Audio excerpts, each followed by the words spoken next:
And we are live. Welcome back to another episode of Kingdom Cast. This your host, formerly known as Bad Luck Chuck. My guy CJ on the right, tell the truth. We have some more reinforcements coming in later on the show. But don't forget to like, subscribe, comment, share all your social media platforms. If you watch this on Twitter, please hit the retweet and like button and share to everyone that you know. So CJ, we finally got a dub, man. Found a way. It was Found a ugly, way. low scoring, but we got it done. We got it done, man. We got a dub. First one of 2025. The Chiefs got it done, 22-9. As I mentioned already, wasn't the prettiest, but what matters is we got the result. That was So the motto all week, man. Didn't matter how you do it, just get it done. I don't care what the result. We could have won 3-0, Chuck. I didn't care. Just come back on that play with a W. I don't care how you do it. And the most important thing, we left with no injuries. Let's clap it up. exact, exactly. That's definitely the most important thing because Brian Cook did get shooken up, but Andy Reid said he was all right. So He came back in the game. Thank God. I hate MetLife, bro. I hate that field with a passion. So I'm so glad he was okay. yeah, we all share the same sentiments for sure, man. So how we feeling, man? First victory Monday of 2025. It's been a long time coming. Been wanting to had that tweet in the draft for like 3 weeks. Had that locked in. So we feel good to get that out of there. But overall, man, I think defense held their own. They've been playing great for us all year. I'm just going to throw the Chargers out the gate because I think we all realized we didn't play good enough on either side of the ball. But the last 2 weeks, the defense has been elite, man. This is the group that we expected to see coming into the season. Like when they're obviously getting to the passer, we had a high pass rush win rate last night, higher than we've been in the last couple of weeks. And when we can do those things, it helps out our back end. And obviously, we've been begging for them to get turnovers, and we all knew Russell Wilson was going to give you an opportunity, and we did that. What up, bud?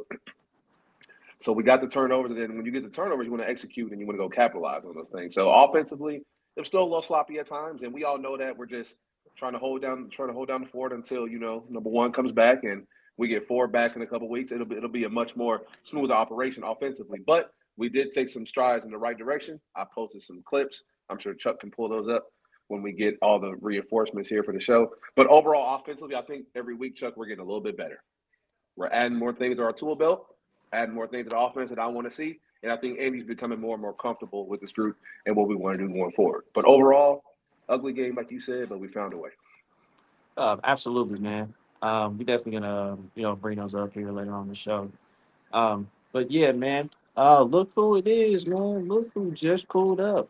Look who here. Oh man, so if it that morning it's buffering on my end. Hey, it's the head of the show, OG What's Country. happening, OG? What's up? What's up? What's First happening? victory Monday, 2025. You said what? I said first victory Monday of 2025. Get a dub. Yeah. It won't be the last. You know what I'm saying? Got to get off the schneid. All right, so yeah, let's go and start it off, man. First half it was rough again. I mean, you're seeing the same old. You know what I'm saying? Um, just to start things off, man. Like go into this game, the Giants. We all know they run defense. What is not that great? It's one of the worst in the league through 2 weeks. And yeah, you saw some of the same things. One to try to throwing them and everything. We barely went on the center. I think we only went on the center. I feel like just three times in the first half. It felt like. So I mean, what was your guys going through? What was going through you guys' mind when the offense wasn't executing again? Oh, you know what's going through my mind?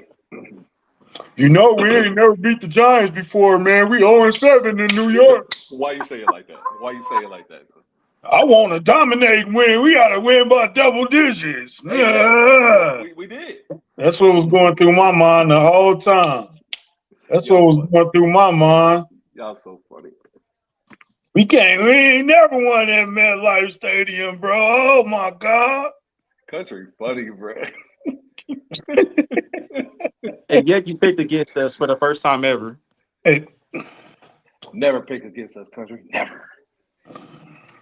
No, I think I'm going to have to overall, do it again next week, man. hey, if it worked, it worked. I mean, I think the It biggest worked. thing, Chuck, like offensively, like the clips that I posted, you and Country saw them because y'all retweeted them. When we get under center, do y'all know what I'm talking about now? How easier like Kareem and Papa is for them to get downhill more. Like when we try to run our zones and our dive action, they don't got to worry about taking the handoff like D-Mac was saying, going horizontal to get vertical. I could just get straight downhill and get to that C gap or B gap, wherever the aiming point is on the line of scrimmage. So when we do those things, it's easier for Kareem to fall forward for 5 yards. And then you can run the fly motion with Nico or Mizio with the jet sweeps, and they have to respect that. When you have somebody like how fast he is, or even Bashard coming in motion, you have to move with him. And if you don't, I'm gonna just give it to him. And Nico got a first down off that play. Like the layups, like getting 10 yards easy. Where in our run game, because we know we can throw the ball, but our run game, we feel like it's so forced all the time. Like, man, we struggling to get 3 yards, country. But on that Nico play, we got 10 yards like that. Then now right back the next play, Chuck, they did the same action, gave it to Kareem, he fell forward 5 yards. That's 15 yards, 2 plays, a basic action by getting under center. Those are the things I've been begging Andy to do, and he finally did that yesterday. Pop had what, five yards to carry, didn't he? 5.1, 4.9, something like that. And the few attempts he had. So it's just makes everything easier. It's a clear picture for Pop. The linemen get to be more aggressive, putting your hand in the dirt instead of blocking out of a 2-point rather than a 3-point. We talked about that in our episode with Jeff Allen a month ago. It's just so much more aggressive and more easy. It's easier for your old linemen to get in the rhythm when they're blocking out of a 3-point stance going downhill. And then when they play action off of that, defenses have to respect it, and then guys can get open downfield. You know what? It ain't easy. It's not easy, and there's still things that need to be fixed. But that first half was like terrible. It was Bucker was missing kicks. It was the same old, and it looked like it was even worse. You know what I'm saying? And that first half was bad. And it was good that they started off good because they didn't go 3 and out, which is like the first time all year. And they kind of got something going. I don't know what's up with Bucker, man, but it's a lot of rumors going around about Bucker and his political affiliation. I don't care about none of that. You know what I'm saying? Just make your kicks, bro. I don't care about your political affiliations and how you feel about what a woman should do. None of that makes. I don't care about none of that, bro. Just make your kicks. And you just got the crown of like the best kicker in the league, and you already done lost. And it's like you work too hard, bro. Like, what's going on? You missing with an injury for real. I think it gotta be. It gotta be. I think when he got hurt and he changed his kick up, when he was slamming his knee to the ground, it was just, man, it's like, I don't know. So he gonna have to retool that with the quickness because they're gonna need it. We just talking about the first half, right? We're not talking about the second half. Yeah, we're not gonna get to that yet. It was shoot. It ain't really much to talk about. This is probably one of the. If you look at all the negative tweets that came about that second quarter, all the bad tweets came in the second quarter because it was like that, and it wasn't just in the timeline. It was in the group chat. D-Mac had given up. I think DG was siding with Boogie. Boogie said it was over. This ain't it. All that, you know what I'm saying? And then, second half was much better than that. Still need for improvement, but they was listening a little bit. I'm gonna say this, bro. I'm about tired of the Travis Kelce outburst. It's getting a little old. I think this one might have worked. The last one didn't work. The last one didn't work. He trying to play bad cop, ain't he? Yeah. So y'all asking for Eric Bieniemy type, but this ain't it. This ain't how you get it. That's not how you get it, Trav. And Trav know better, man. He know better. So, but this ain't the first time with Trav. It's like, bro, everybody keep talking about like, oh man, we so bad, we so this, we so that. I've seen all of this before. All of it. Trav cutting up on the sideline, seen it before. Bucker missing kicks because he looked like he hurt, seen it before.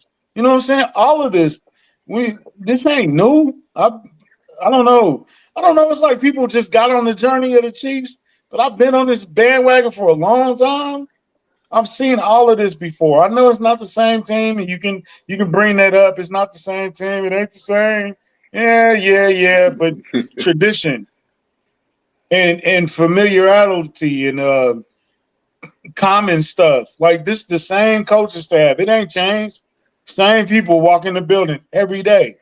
Ain't nothing really changed. The people changed, but okay, just because you. Look, I used to work at Burger King in high school. I bet if I go back, I can get right back on to where I was. Because ain't nothing changed except the menu, maybe a couple of ingredients, but I still know what I'm doing. You know what I'm saying? Yeah.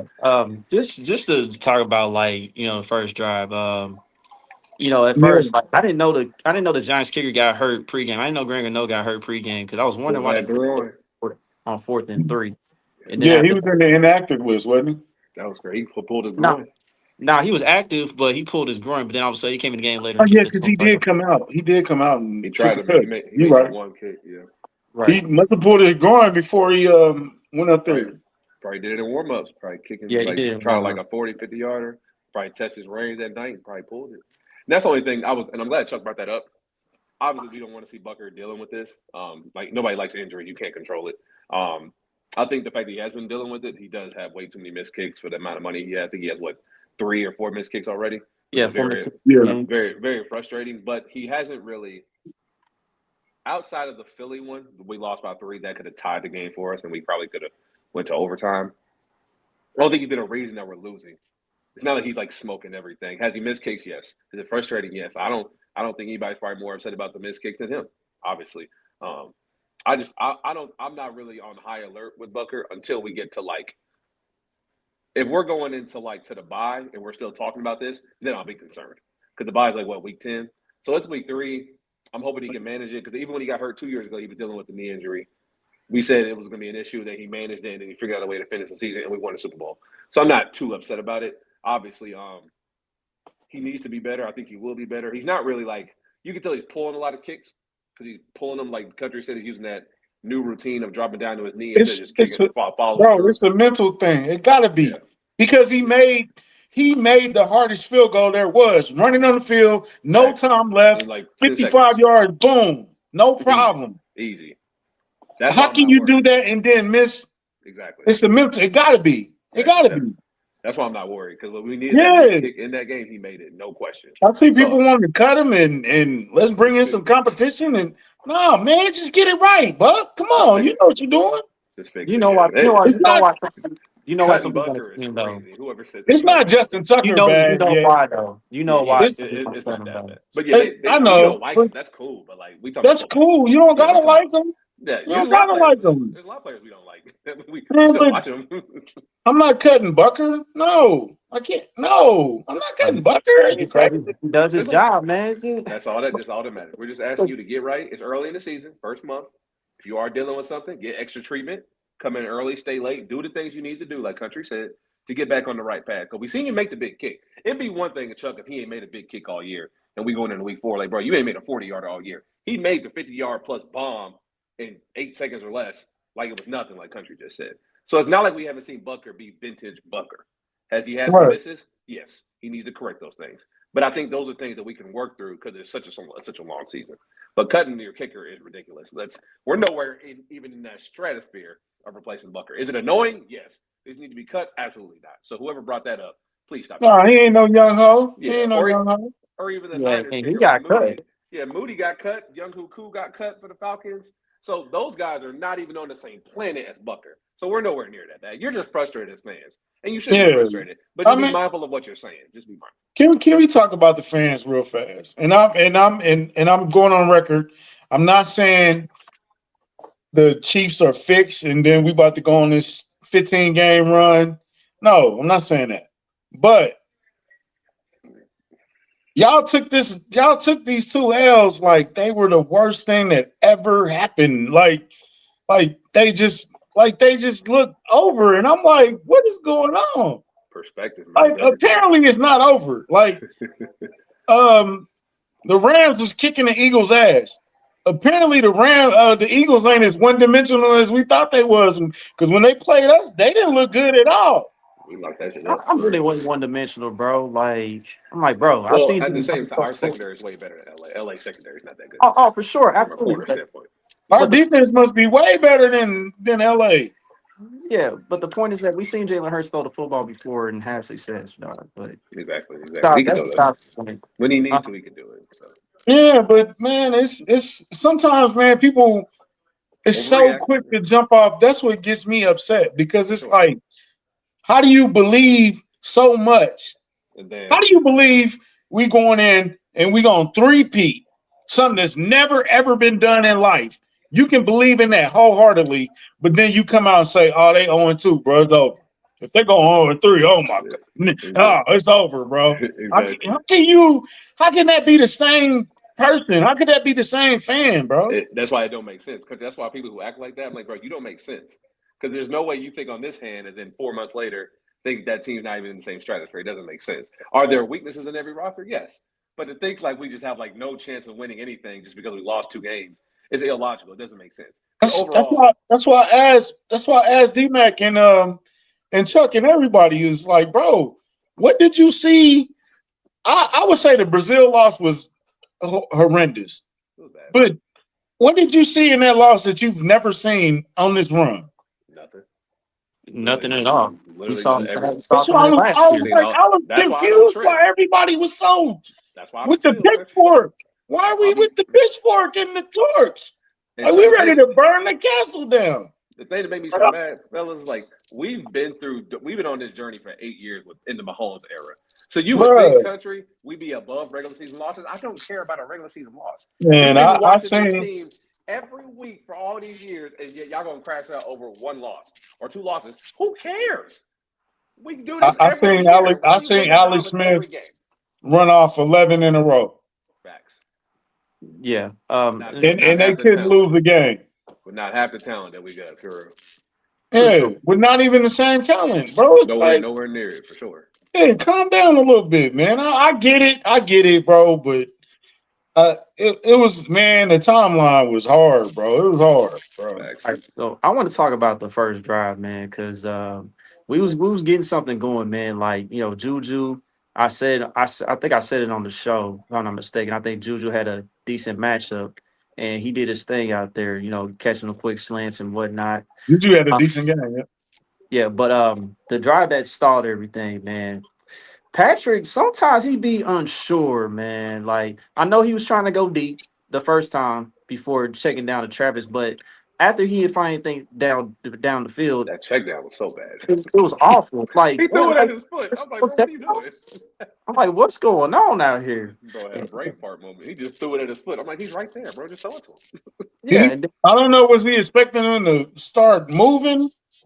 Because the dude was about to crash down on him. Was he expecting him to start running? I didn't like the fact that Travis just stood there like that was crazy too. But I don't know what Pat was thinking on that one, bro. I thought he figured, like, bro, I've been standing here for 5 minutes. Yeah, Travis, like, any day now. I'm open. Any day now. And Pat was like, 1, 2. I was like, all right, bro, just throw it. Then he just dirted it. I'm like, why you just throw it to him? Here's a question I asked about Pat, too. Is Pat going to trust this new line? Is he going to trust it? Right now, I don't feel like he trusts it. It's 50-50 for me. There's snaps when he likes it. It snaps where he does, and it snaps where he doesn't. For sure. And I said at the beginning of the year, it's probably gonna take him a minute to trust this new line because that left side country is not the issue, and that was our biggest question mark coming into the season. The left side has been not saying elite, but for what we expected them, they've been great. For the exit, a lot of people thought they were going to be awful. That left side. And here's another thing, y'all. I don't know if y'all know, but Brian Burns is a beast. One of the best. He's a beast. So he was kicking Josh Simmons' ass just as much as he was kicking Jawan Taylor's ass. Yeah, absolutely. Y'all, we went into the game. Everybody was like, "Yo, this D-line is crazy. This D-line is crazy. Hey, y'all, this D-line is crazy." And then when they went crazy, everybody was like, "Oh man, God, Jawan Taylor sucks." No, this D-line is crazy right now, bro. You can't say they're good. They get mad when they make plays. You just said they're good. They're good. Bro, I be so confused, man, with the anger in the situations. It's like, bro, are y'all? It don't make no sense. You can't play both sides of the fence. Exactly. It was Jawan, man. Jawan, he still got the skills, bro. It's the penalty. It's just the penalty, bro. He can play. He gets the ball on time. Then they got a whole graphic telling you how good Josh Simmons is. And then if you scroll over a half an inch, they go Jawan Taylor on the same list in the same. But no, everybody cut that part off. It's like, no, Jawan Taylor's not great, but Jesus Christ, he's not as bad as y'all think he is. Is he above average? Does he need to be better? Like Chuck said, that is true. But he's not awful like a lot of people want to claim he is. It's just you got to mute, bro. Hey, Trey, mute your mic. There you go. All right. But yeah, what was I about to say? Yeah, back to back to My the bad. play. I keep changing the subject. My bad, Trey. Yeah. So like the very following play after that, when Pat tried to redeem himself with Trav, whatever. I mean, Patrick, he threw it short. Like he had Travis. Travis had a step. He didn't. He's supposed to hit him on his left shoulder Throw it instead over of the throwing it top. inside. Throw it over the top. So I mean, short armed. I don't know what Pat was thinking that. Maybe he didn't want to force. He didn't want to turn the ball over because he knew what type of game it was. Like, hey, this is gonna be a low scoring game, so I don't need to force it. But like Chuck said, he didn't even give him a chance to even try to make a play on the ball. He kind of just threw it short and said, "Play it over." So let's say this. What if Pat spent all of training camp trying to get familiar with Rasheed Rice, X, Thornton, all those other guys, and kind of slacked on the Kelce connection? could be. So now I know they got a connection, bro, but maybe it just needs to be warmed up or something. I don't know. Like, it don't make no sense because even Chris Collinsworth was like, yo, this is not Travis and Mahomes. This is not how they look. Like, what was that? I say, you know what I'm saying? So it's weird. Maybe it got to get warmed up a little bit or something. I don't know. It's weird because they've been doing it for so long. I mean, they've been teammates for forever. You know what I'm saying? So you don't think it'll take them long to get on the same page, but I don't know, something's going on. Why they? It's early in the season. I think it's a lot of things that people are frustrated on. Like there are times when Kelce runs the right route and Pat misses. There are times when obviously Kelsey's not getting open and Pat gets frustrated. And I think that's to be expected. Like we all know how this offense should look when we get number 1 and number 4 back out there. I think everybody will be in their proper place. But given the fact in these first 3 weeks, has there been time where Travis made big plays and they look like the old Mahomes and Kelsey connection? Absolutely. Has there been multiple instances where they've missed, whether it be Pat missed or Kelsey didn't run the right route or hit Worthy or didn't snap his head around in the Philly game? There's been plenty of blame to go around. I think everybody knows both guys need to be better. But I think overall, it's a step in the right direction because I did see Pat did trust his protection country in the red zone on that empty set that me and Chuck talked about. Usually Pat runs out of that protection. He didn't. He stood in there, slid to the right, stepped up, and threw a dart to Tyquan for 6. We're taking the right steps in the right direction. It's just not at the pace where fans want to see it. They want to see the whole shebang us scoring 40 points in week 1. It's a process, and you just got to come into the building every day and get better every single week. Absolutely. Yeah. So the next thing the next thing I want to touch on is Patrick and Pop, man. The first time, it might have been Patrick's fault, but the second time, bro, like, what was Pop thinking running backwards? Like, you got your head turned to the left and you running backwards. Like, where are you going? What are you doing? What was going on? Supposed to be a screen. I don't know why he caught the ball and just ran this way. Go that way. Why are you trying to make a loop instead of go and cut it up inside? So I don't know what he was thinking on that. Yeah, he threw Patrick's timing completely off. Yeah, that screen game yesterday was not working with Pop. And I don't know why. Because a lot of the screens that we threw earlier, like there was one screen we threw in the first half with Kareem, same concept, same side to the left side, worked very well. O-line, way to pace, they clear it out. Kareem ran, almost got a first down. We ran that same end of the concept, out of bunch set to Juju with the patient screen, tunnel screen, he catch the ball and get out of there. So there were some screens that did work, but the ones with Pacheco and Pat were not working. I don't know what was up with them two.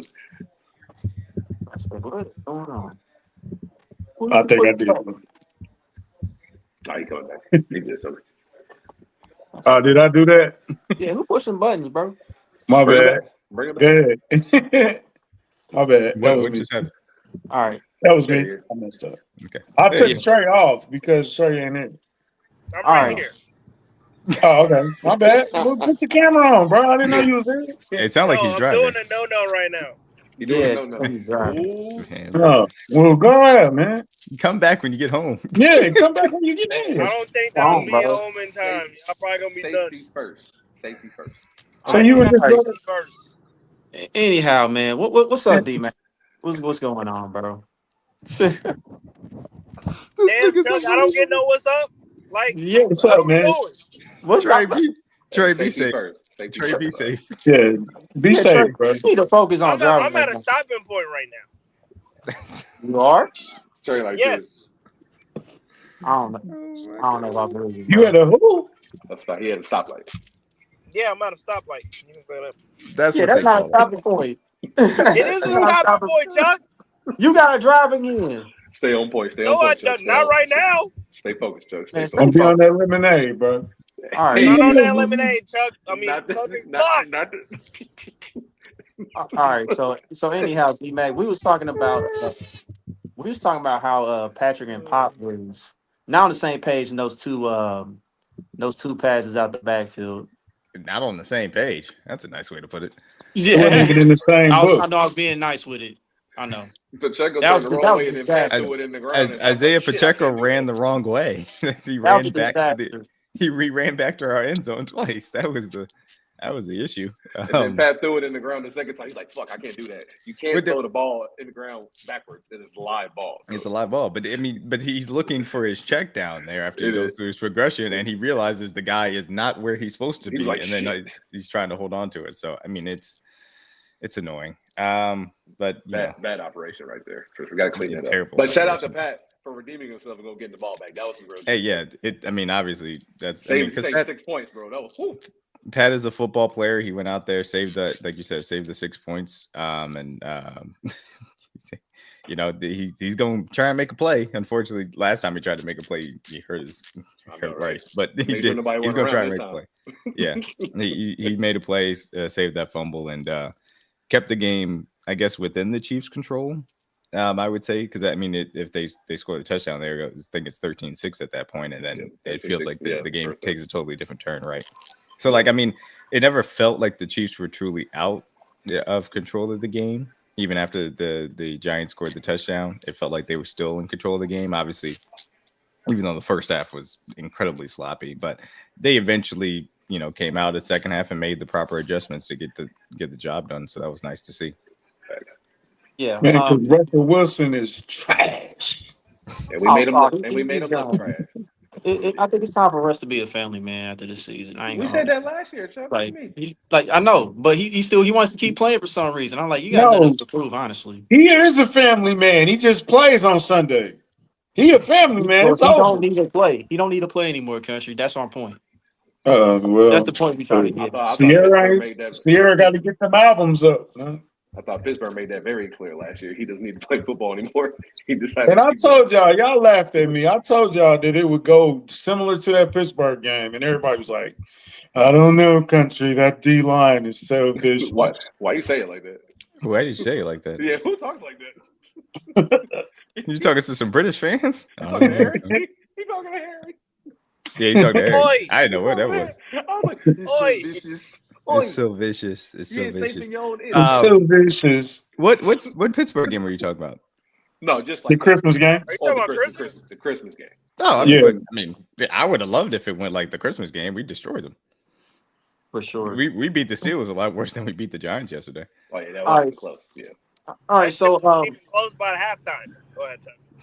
For sure. All right, so like during the second drive. So during the second drive, right, we was driving, you know what I'm saying? We had to settle for another field goal. You talked about Jawan Taylor, you know what I'm saying, about how well he's actually played and if you just remove the penalties and all that, but of course we can't really remove that stuff.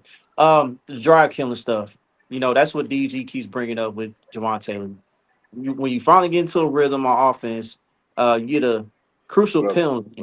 When you start to get closer to the red zone, and it just kills the entire drive. So we had to set up another field goal. And after the game, Matt Nagy said that can't happen. We made it loud and clear. It's got to stop. So I wonder if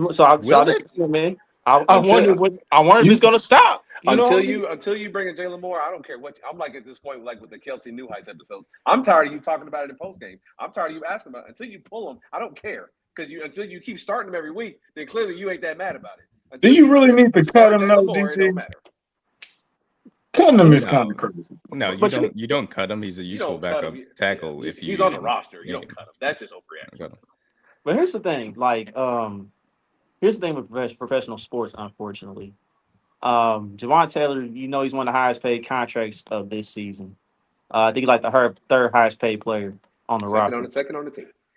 Okay, second on the team. So at that point, you know, he kind of got a longer leash in that sense. I understand the frustration wanting to get Jalen Moore an opportunity, but I think they're gonna keep Jawan out there a little longer until it just really gets ugly. At this point, y'all can keep getting mad and yelling at the wall. We've seen this for the last 3 years with Jawan, bro. This the last year. We all know the situation with the roster situation will be in 2026. But for this year, if you're getting upset about something, that until they do something about it, don't be boiling your blood pressure over nothing, bro. It is what it is. How many yards is a legal formation? 5 yards. Yeah, 5. 5. Offside. Yeah, it was 5. 10. Yeah, That's what he only had one penalty though. Yeah, false start. Was it a false start or legal formation? It was a legal formation after we had a whole play happen. Yep. Yeah, when Patrick scrambled for 14 yards, that's when they called. That's why everybody upset. Pat got a first down, and that bitch came back because he had an illegal formation.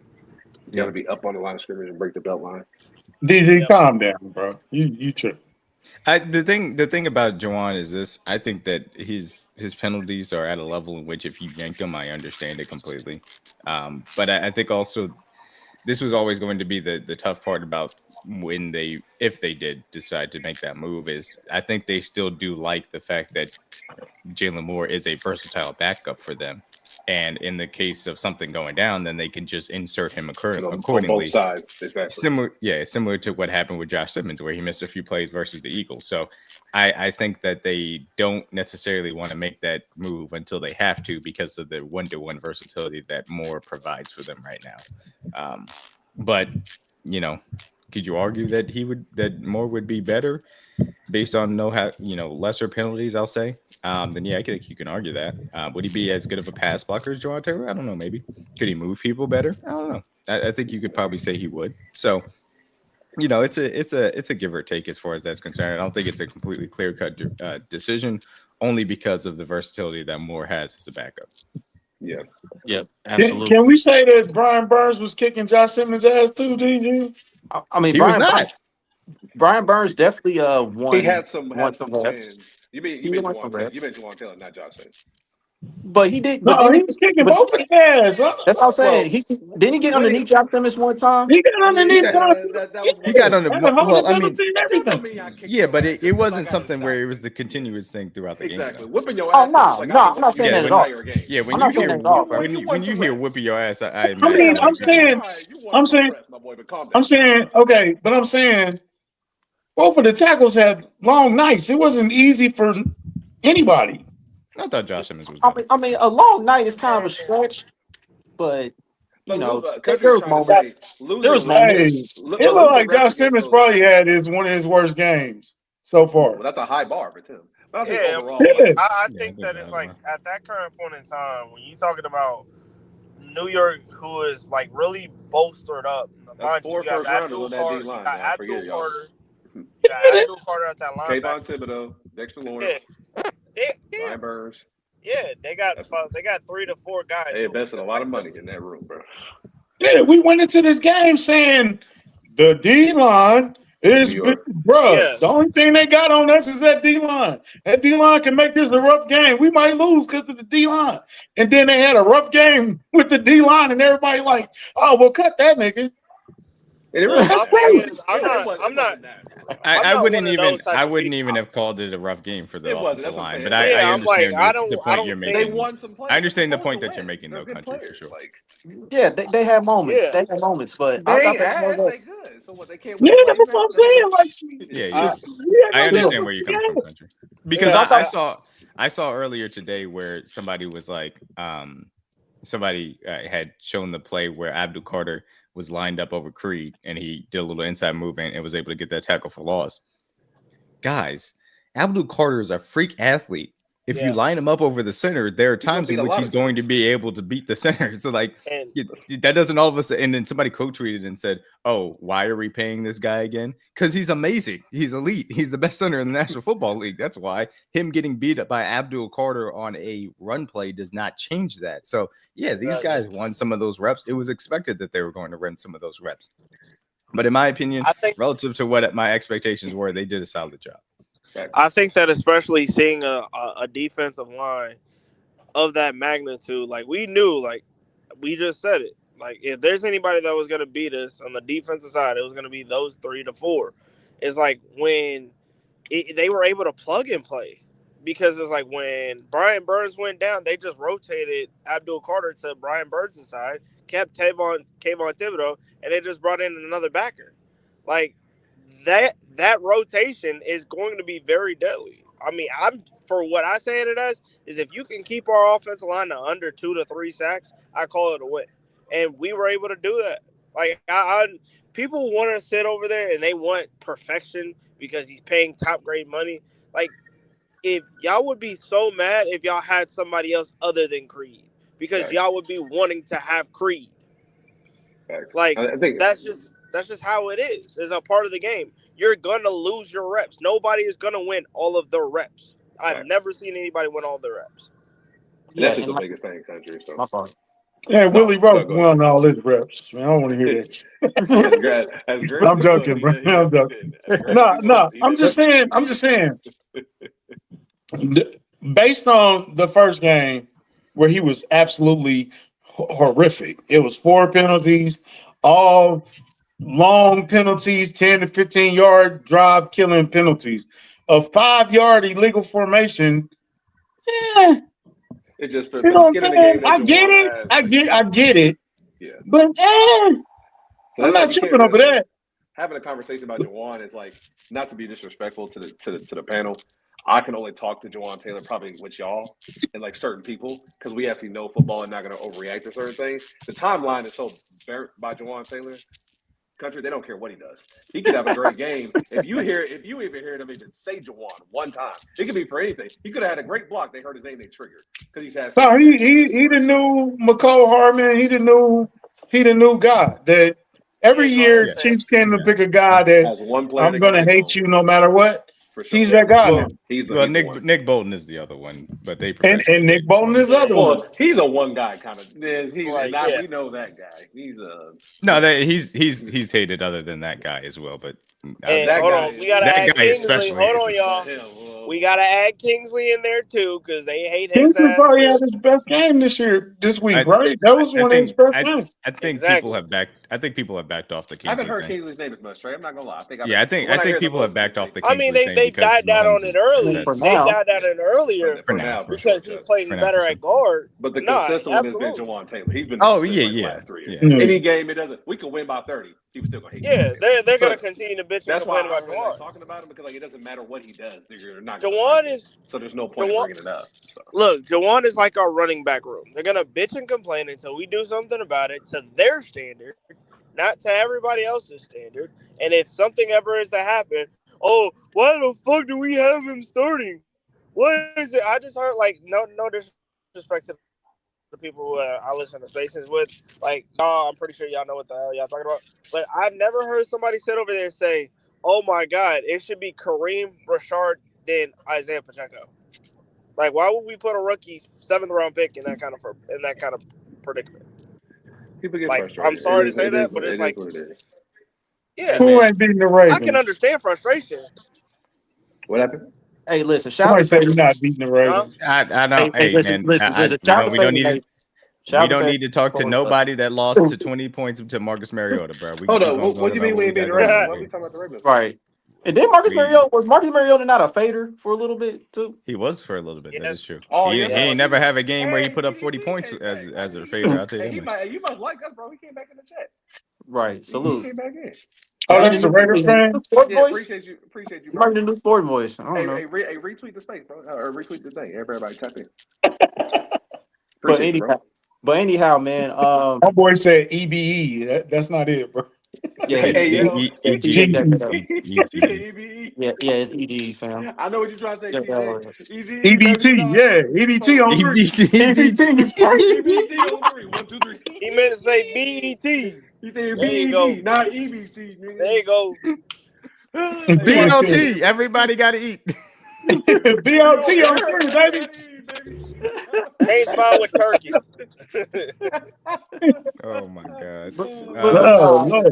But now, what I was about to say, at the end of the day, bro, I mean, we just got to go through with Juwan for a little bit longer and see what happens, man. But this is the last year. Just be patient, right.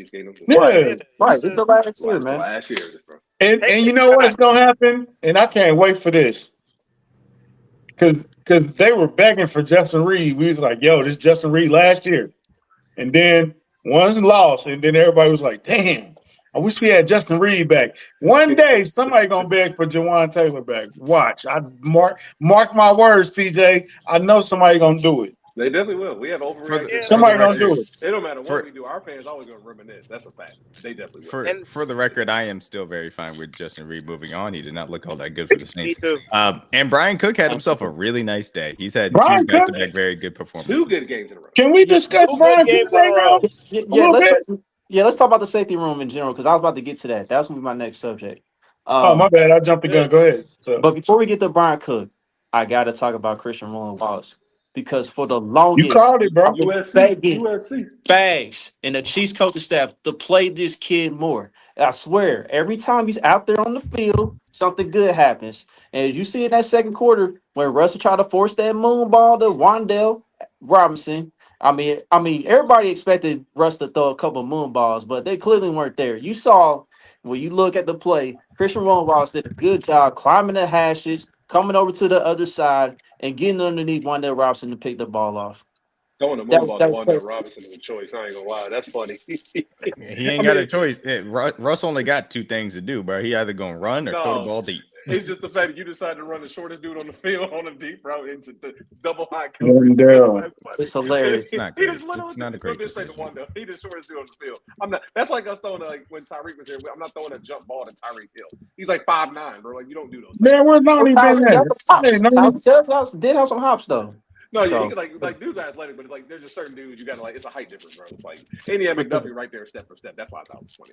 Can we talk about something real fast? Yeah. Okay, hey, go ahead. I'll bring it up in a minute. I was going to show Christian Wallace, and to illustrate Chuck's point, and again, the lack of mobility on the back end has been a thing that we've talked about on a consistent basis. I think that this is very indicative of somebody that has done a really good job at being able to become a versatile DB. J-Mo already cashed over 22 longest reception. That's nice. Easy bread. Need that. His ability here to go from the opposite hash and track it with Wan'Dale Robinson, who's running out of the slot here, if you can see 17. The ability for him to go opposite hash and then get over to that ball and cut it off, man, that's a lot of range on the back end. And it's an impressive effort from Christian Wallace. And you can see why they've continued to keep him around because they feel like he's got a lot of talent in what he can do. So I'm really happy with the fact that he's obviously sticking around. There we go. I was about to say stop showing the big but yeah, I'm happy that he was able to get this opportunity. And this is a really impressive play for the range that he showed on the back end here. Coming from all the way on the average. He wouldn't have picked that Trent would have got it. Let's go. That is true. But yeah, I just wanted to show the play. Go ahead, Country. What were you gonna say? This is why I was worried about our safety room all year, fellas. Justin Reid or no Jay Reid. That's why I was never worried. Yeah. I like the young boys. I like the physicality that Noel and CRW just makes plays. He's like a ball hawk. But Noel Williams is like physically. I don't think we got another corner like Noel. Is that fair to say? I don't think we have another corner like role. I think that he does bring a similar level of physicality of kind of what is the hallmark of this room, whether it's, all of these guys really, because that's the way that Spags likes his corners, but his ball skills are unique to the room, in my opinion. I think he has the best of anybody out there. Yeah, shout out to Pepper Cuts though, man. Two interceptions. He's been balling. Jalen, Jalen's my dog. I know him personally, a good dude. I kind of pointed the finger at you in Brazil, bro, and you responded well, and I appreciate that. I'm taking you off my list. Don't get back on my list. Crazy. I'm taking him off my list. He was on my list after Brazil. I ain't gonna lie. He was on my list. I'm still slightly concerned about this secondary. I think that the Eagles obviously didn't present a great challenge because of their offensive lack of diversity up until the second half of the Rams game. Obviously this is just a very limited, scope as far as it's Malik Neighbors down the field or bust for the Giants offense. But I have been impressed these back-to-back weeks with how the secondary has responded. Obviously, starting with the safety room, including Brian Cook. But Shamari Connor's been better, to say the least, better in coverage, certainly. And the corners have been better too. Jalen Watson has had 2 good games, and Noel Williams has stepped up when we needed him to because Fulton hasn't been out there. And I think, Chuck, to your point, when you said that we have another corner like Jalen, if you look at the mold of the bigger corners we get, Noel looks like Jalen. They're both 6'1" and up, tall, long arms. They physical. They both tackle at the point of attack. Not afraid to go get dirty. A lot of physicality things that you said you like from Noel. Those are the same things we saw from rookie year Jalen Watson. So they have a prototype of like bigger corners that they like. And to D-Mac's point, they made an adjustment that I said on Tell the Truth last week. I wanted to see Jaden Hicks in the slot more and let Shamari Corner play more deep safety. I think that's more of a more cohesive group right there. Mainly because Jaden is more athletic. I like him in the middle of the field because he has more juice and more speed to keep up with guys in the area, short area quickness. And then Shamari can use his obviously more sense of field awareness and be a 2D pass safety. So I think they're putting guys in the right position and starting to all come together. It's just hard to do those things in the first 2 weeks because it's such a short sample size. But every week I think we're doing something a little bit better and we're making slight adjustments that we've all asked for, and they're doing it on a weekly basis now. So. Yeah, absolutely. If I was about to say is that you was about to talk about Brian Cook. Brian Cook, I said this last year, like, you know, he was trying to bounce back from the injury he suffered. And I told everybody, I said, it's probably gonna take him a year or so to get all the way back. It looked like he's starting to get all the way back now. Yeah, so the year after the year For the injury. So for sure. Yeah, I mean, if he can really be a stabilizing force in that room, then that's going to be a massive, you know, help. That just we need it, you know, for what that back end is going to ultimately look like. So I'm glad to see he's playing well, and especially coming downhill. And we'll see how that safety rotation continues to progress, because obviously, I mean, it's a question mark of, you know, can we get Jaden Hicks to, you know, continue to get better and fulfill some of his promise that we thought he had coming into this season as well. We've had our question marks of getting Shamari Connor out of the slot. You know, obviously that's a desire of everybody, but he was on the field for 100% of the snaps. Hicks still had 77%. Cook was down at 55%, and Rolla Wallace was at 45%.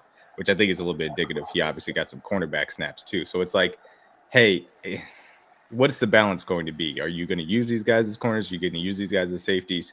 As little as you can put Shamari Connor in the slot, I'm always going to be in support of that. And whether that means that you got to play Noel Moore, who played, I think, 19 snaps, or, you know, you got to put Christian Roland Wallace out there to avoid it, then so be it. But however you can get less of Shamari Connor in the slot and allow them to do real safety things, Cook and Hicks, then I'm going to be happy about it. Anytime we got more athletes on the field, I've been real indicative on. So obviously, when we put Christian Roland Wallace out there, I love his athleticism. I love Jaden Hicks in the middle of the field as well. So I think those two guys being on the field more is things that we kind of saw in camp. So the fact that those things happen, I'm not really surprised by that. The adjustments that we've all wanted to see over the first 2 weeks, I think they made them on Sunday. I think as the week goes on, like me and D-Mac and DG have been saying it on Tell the Truth for like the last month, Trent in the slot is when this defense is at their best. And you saw that a lot on Sunday night. When Trent's in the slot, you have Noel outside, Jalen Watson. But to Chuck's point, we needed, like, obviously, like, Spags needs to have trust in you that you're going to do the right things to play consistent snaps outside. And obviously, it's forcing the injury to Christian Fulton going down. Noel had to be stepping to the limelight a little earlier, just like Jalen and Josh were their rookie years. And guys had to step up and play. So, and I think Noel's going to grow from this. He's only going to get better. I saw a lot of things I liked. Some things he needs to work on as far as being more aware and being more like aggressive when he's trying to press and things in those scenarios. But overall, I like what they're doing from the safety room because they're putting guys in the proper spots that I want to see them at. I want to see Jaden Hicks around the line of scrimmage around the ball more. I like seeing Shamari back in the 2 deep. I obviously like seeing Trent in the slot. Guys in their natural position. So now the defense can be at their best. And it's only going to get better. Now the last missing piece, we just need the rush, which obviously it's going to be a long work in progress for the rest of the year because it's the group we have unless they decide to add somebody. But that's the last biggest piece of the room that I think needs room for improvement. We need to get more juice in the edge rush room. But we did get to the quarterback more, which is great to see. Yeah. Hey, shout out to Spags for starting the rookie. I know it hurts you to start Omar Norman Lott, bro, but thank you. Hurts you is crazy. We look better for it, bro. I think that I know it hurts you. Yeah, I don't think it hurts them because I think that they didn't have a choice at this point. They really don't have a choice, though. I was trying to be nice. I was trying to be nice. I think Spags did a very good job of not only bracketing Malik Neighbors because, I mean, he threw just about everybody on him. He threw Leo Chanel with Brian Cook over the top, and then he did the same thing by having Noel on him on countless times and still having another safety over the top. It's just like, in general, how we were able to take Neighbors out of the game completely. I would argue and say that we really took out his confidence. We just really, I think that just in general, I've always been a fan of Noel since we drafted him. I think that especially is watching him play on the outside. Of course, you know, you're going to get called for a penalty once or twice. But I mean, to be able to still stay physical, stay on his inside hips, stay right there with him the entire way, really take out Wandale. I mean, outside of like their number one receiver last night was Darius Slayton, and I was absolutely fine with that. Like, if anybody, I was like, bro, if somebody was to tell me you have to let one person be somewhat productive in this game between Malik Neighbors, Wandale Robinson, and Darius Slayton, I'm saying Darius Slayton 99.9% of the time out of 10. Absolutely. My fault. What I was about to say is that we did a great job of making sure Malik Neighbors didn't impact the game. Because Trent was on him, following him for a little bit, and then we made sure we had safeties like over the top, like shading the area a little bit. You know what I'm saying, just to make sure he wasn't getting nothing crazy deep. And that's how Jalen Watson got his interception, I believe. Rush tried to force a moon ball to Malik, and he got picked off. Calling it moon ball. That's what it is. That's what it is. That's what it is when Russ throws it. Like, it's in that air for a long time. It just sounds hilarious when you say that. I just think hey, Neighbors didn't get nothing off. Okay, we gotta talk about this, CJ, and that's your boy. That damn Hollywood Brown, he gets no respect in the league because I seen that boy get held an entire route and at the top of his route twice, and I seen him get pushed offline, and nobody even reached for a flag for Hollywood Brown. Hollywood Brown gets no respect in the league, bro. What's up with none at all? The sad part is I heard somebody had his shoulder like this. I was like, damn, bro. Bruh, the entire route he held him or something. All these cameras, yeah, I know which play I'm talking about. Because the crossing route that he ran, he got held the entire time. Right, because the defender clearly held his right shoulder pad, and like Hollywood was trying to shake it off, like reach for the ball, and he wasn't allowed to reach for the ball because he then later on, Adobe, what's his name? Yeah.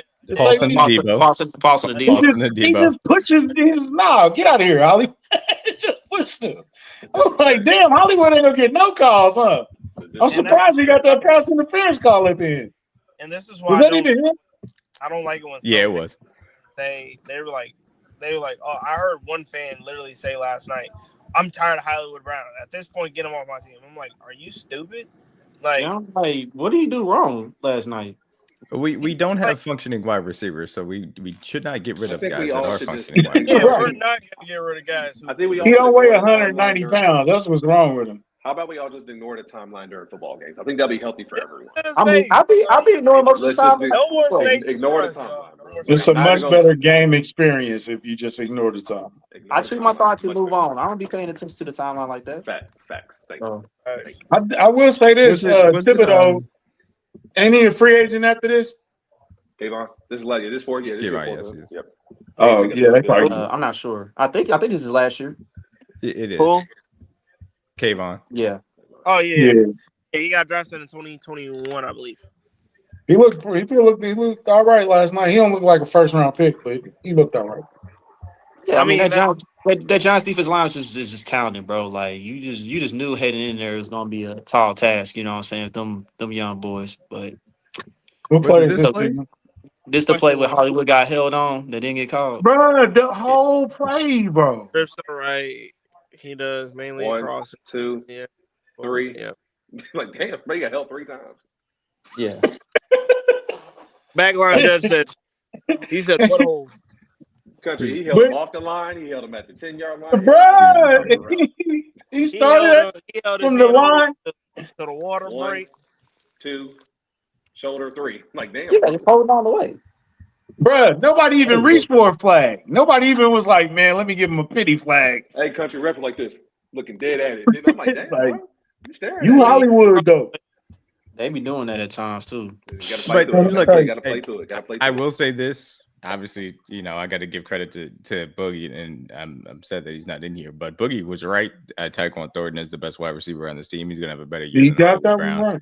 And he fits better than Hollywood with Rasheed and Xavier. But that's not to say that Hollywood Brown should be thrown in the trash, because he still is, again, a functioning wide receiver that can at least give a little bit of something to try and threaten teams. And he again, you just hold on until Xavier and Rasheed gets back, because once you get Once you get them two back, and Tyquan can do the deep route stuff, and then you can rotate Marquise in, you can rotate Hollywood. I mean, you can rotate Jalen Royals in, who obviously did not play last night, and then you can rotate Juju in too.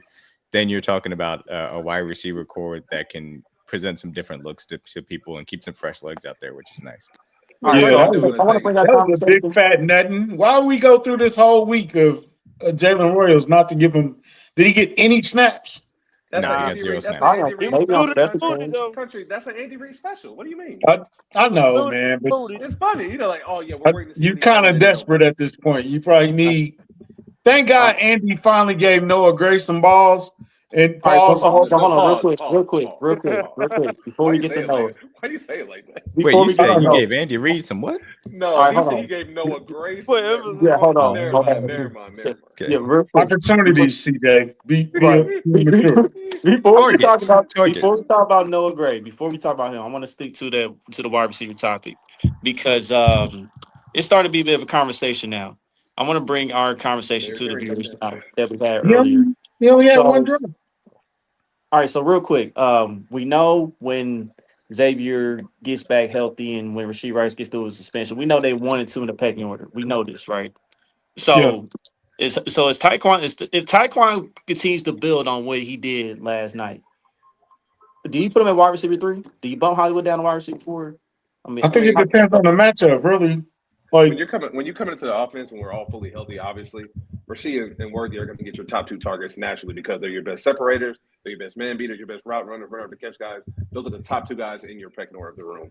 Everybody else kind of gets in where they fit in. But to D-Mac's point, outside of Worthy, who is your best deep threat is Tyquan. So he naturally becomes wide receiver 3 by default, Chuck. Because after Rashee and Worthy, who are you most trustworthy? That's the most dependable guy you think they'll be able to make plays. I think Tyquan has proved that. And Tyquan doing these things aren't surprising to any of us. Because we all watched him at Baylor. We all watched him in New England. We know what type of receiver he is. He just couldn't catch the ball last year. Same thing they had the issue with MVS coming out of Green Bay.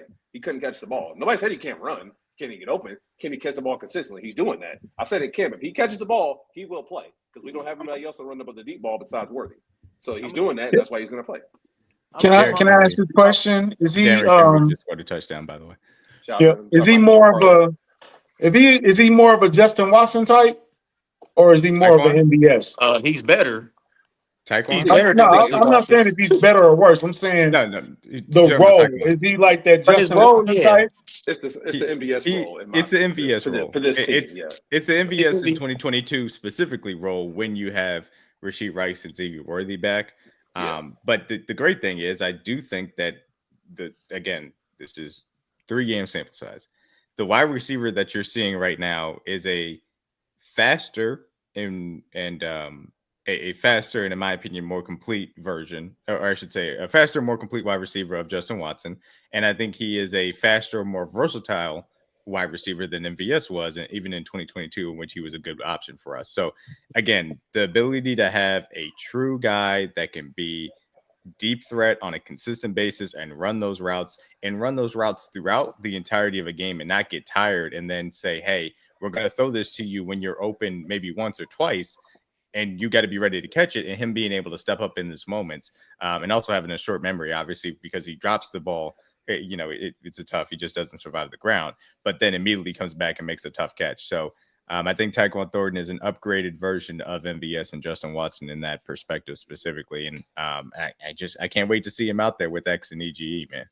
And credit to his fitness, because to be in, I only feel like the work it takes on your lungs to run 50 yards down the field, run and then back come back to the huddle, and I got to run that same route again down the field and make a play right at the defender. That takes a lot of wind. So shout out to Tyquan for being in shape. Impressive conditioning, absolutely, to do that for the majority of a game. That is very and that's going to be so key to not have to force Hollywood Brown, to not have to force Jalen Royals, to not have to force Xavier Worthy to do those things on a consistent basis. You can still do those things, but it's the fact that you have him to do it and it can allow the other guys to still be effective in other places is very. And Country said that when we were making our depth chart show, having that many guys in the receiver room is huge because it's not going to overwork anyone. Everybody's in their proper position. So now, like we said in the chat the other day, it's kind of like a basketball analogy. Like Rasheed and Worthy are your 2 20-point scorers. Everybody else is kind of like your situational role players. They kind of come in when their numbers called. Juju's going to have games where he has 3 or 4 catches. Worthy, Hollywood may have a game where he has 3 or 4. Tyquan may have a game with a big touchdown. But the constant guys are going to be Rasheed and Worthy. Everybody else just kind of gets in where they fit in around those two because that's like the main crunch of our offense. I think absolutely. I just wanted to say, number one, back in 2022, I wanted Tyquan, so shout out. No, I'm playing. I actually did call it, but no. I think that the number one thing about it is that which is it, Trey? Did you call it? Did you want him? Did you not want him? Did you like him? Not, bro. Did you watch him? He didn't even give us a chance to deny it. He existed. Like, come on, bro. I wanted to draft him. Nah, no, I didn't, y'all. I didn't. Nah, I'm trolling. But I kind of liked him, but I don't know. No, I wanted him. No, I did want him because I watched him. I wanted him. Hey, he's fast. I like that. And he can make catches. But I think the number one thing about it is the number one thing about this whole thing is that I don't know why fans say, "Oh, scratch, you tripping." Shout out to the Black Flag. Go ahead, brother. But I just think that it's I love Hey, bro, I'm not even looking at Yeah, Scratch is very observant, dog. He watching Trace. Yeah. Oh man, that's crazy. I'm sorry. I'm sorry, Trey. That was funny. Don finished Trey. Our fault, bro. Oh god, that was funny. Oh man. I don't like how fans are sitting over here talking about, oh my god, our offense is cooked, this, that, and the third. Oh look, Jameer Gibbs just did Isaiah Pacheco. Sorry. I think that the funny thing y'all troll way too much. I get off it. We troll way too much. Bro. Yeah, we are trolling. We troll too much, bro. That counted as a fumble, right? Not a receiving. Backwards pass. Okay, good. Well, anyhow, back to what I was saying. I think that the number one thing about it is I don't like when fans are sitting over here saying, oh my god, our offense looks absolutely horrible, when about 60 to 70% of your offense is not even on the field. Like, we all know that, of course, jumbo packages with Juju, occasional packages to set up Tyquan for the deep ball, whatever the case may be, Hollywood on the crosser, on the deep crosser, whatever the case may be.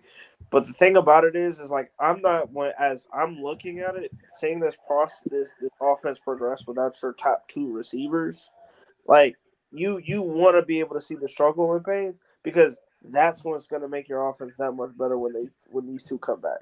Because like as soon as Rasheed and X come back, I'm fully expecting is like we're gonna start seeing the offense start to click a lot more and a lot more frequently. And it's just like now you're gonna be taking pressure off of Juju, which I think Juju's done a phenomenal job of stepping up in the time being. I think that especially Tyquan, he's done his thing of doing what he needs to do. Noah Gray, he pops up. I think that he showed up a lot more. He showed up a lot more yesterday, which that was very optimistic for me. But it's just like I don't want fans to sit over here and say, "Oh my God, this is what this offense is going to look like," because this offense now is not going to be the same offense that you see come week 10, week 11. This is not. Trey, that's like telling the fans not to say the sun's shining, bro. It's not gonna happen, bro. That's why I tell people stop looking at the TL, bro. I don't really care what our fans say. DJ, I already told you I got to get out of the certain GC. Bro, I don't look at the timeline during games, bro. I really don't. I only talk to certain people about football, bro, because I can't have a logical conversation. Yeah, we can't. It's live and die every play. Every play is live or die. It was life or death every play. I'm so glad that both of you guys are so well adjusted. I'd be rage tweeting through the entire game, bro. I'd be fired. Yep. I'm so glad y'all are so well adjusted because I am not. I wish I was. I put it down for period, but sometimes you get it. I'm cool, you get. I guess I'm gonna say you get pulled in, but you can't say. In a game, you always think about the next play. Like I got time to get mad. Yeah. I guess that's like I keep that same time. Like, bro, I gotta focus on the next play. I got time to worry about that shit, bro. So I'm like, oh, I got plenty of time to get mad. D may be like, man, fuck this shit. Yeah, be like, oh my god. Okay. All right. Can I ask a question? Did we see anything positive about Isaiah Pacheco in this game? The second half. Yeah, second half. I mean, that's really about it, bro. Like when they finally started to run the ball, and also I want to get to the Yeah, let's get to the second half. We Yeah, because like you mentioned it earlier, like Andy Reid and Travis Kelce got into it again, and Andy Reid actually bumped into Travis this time because he was just that tired of Travis, yelling at him and stuff. a lot So of people say Andy bumped into Travis, not the other way around. I mean, Andy did go up to Travis and bump into him. You know what I'm saying? Travis walking, Andy went like Yeah, jumping. Travis walking and Andy went up to him and bumped him because he was What do just. you think was said, I really Chuck? don't care. They do that all the time. I really don't care no more, bro. We gotta stop bringing that shit bro. up. Who I cares? mean, look, Like, What do you think was said though? look, it's just two guys being competitive. You know what I'm saying? At the end of the day, but I feel like that kind of carried over to the locker room. I want to know what happened in that locker room, man. I want to be a fly on the wall and want to know what happened in that locker room. Like, what got the ball rolling to actually run the football in the second half? That's what I want to know. Eric Because Bieniemy was in the locker everybody room. was frustrated. That's what Everybody was everybody. frustrated at that time. Oh my God, EB. I don't know. They just came out with a better offensive game plan. That's really just what happened. They adjusted effectively to what they were being presented with. You got that's funny, Scratch. No, it's not. They incorporated some RPOs to kind of keep the Giants off balance a little bit, and that's the idea of having RPOs is to slow down the pass rush so that they have to think a little bit from that perspective too. So yeah, I mean, I think the offensive scheme design was just better in the second half. That's really what it comes down to for me. If you could make one educated guess, who you think it was, D-Man? On like who necessitated the change or whatever? Who threw that clipboard when they walked in the locker room and said, "I'm sick of it"? No, I think Andy Reid was upset based on the conversation he had with Kelce, and I think he got into guys about that. I think that's what it came down to. I'm reading. Who do you think it was, CJ? Andy. Scratch. It always starts with Big Red, bro. When he starts yelling, because he don't really yell that much. When he's pissed off about something, the players usually respond. So, Lemonade Trey, who do you think it was? It's that death hashtag lemonade. Hey, bro, I need. Why say it like that, dog? I got black. Why say it like that, man? No, my fault. Dog. So who do you think it was from up? Black Power Trey, my fault. Black y'all. Yeah. And I'm black and you black and I'm black, y'all. Blackity black, you know. Yeah, okay. Let's not go off the rails. Some of Yeah, our they're gonna be like, "Oh my God, what is kind of? Oh my God, why are they saying this? Oh my God, I'm scared." I'm scared. The thing about this whole thing is, Hey, D-Mac's so funny. He just jumped in the chat. D-Mac in the chat. What y'all niggas talking about? Lemonade Trey, baby. Hashtag. Put it on his shirt, Trey. Put it on his shirt. I'm done. I'm done, dog. I'm done. Oh, man. Bobby Seal Trey, man. Hey, right on time. Perfect timing for that.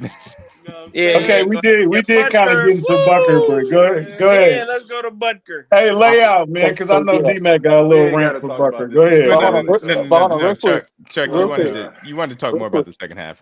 Real quick, because I feel like that was an Andy Reid second half all the way. And this is coming from somebody who has called out Andy Reid in the past for being stuck.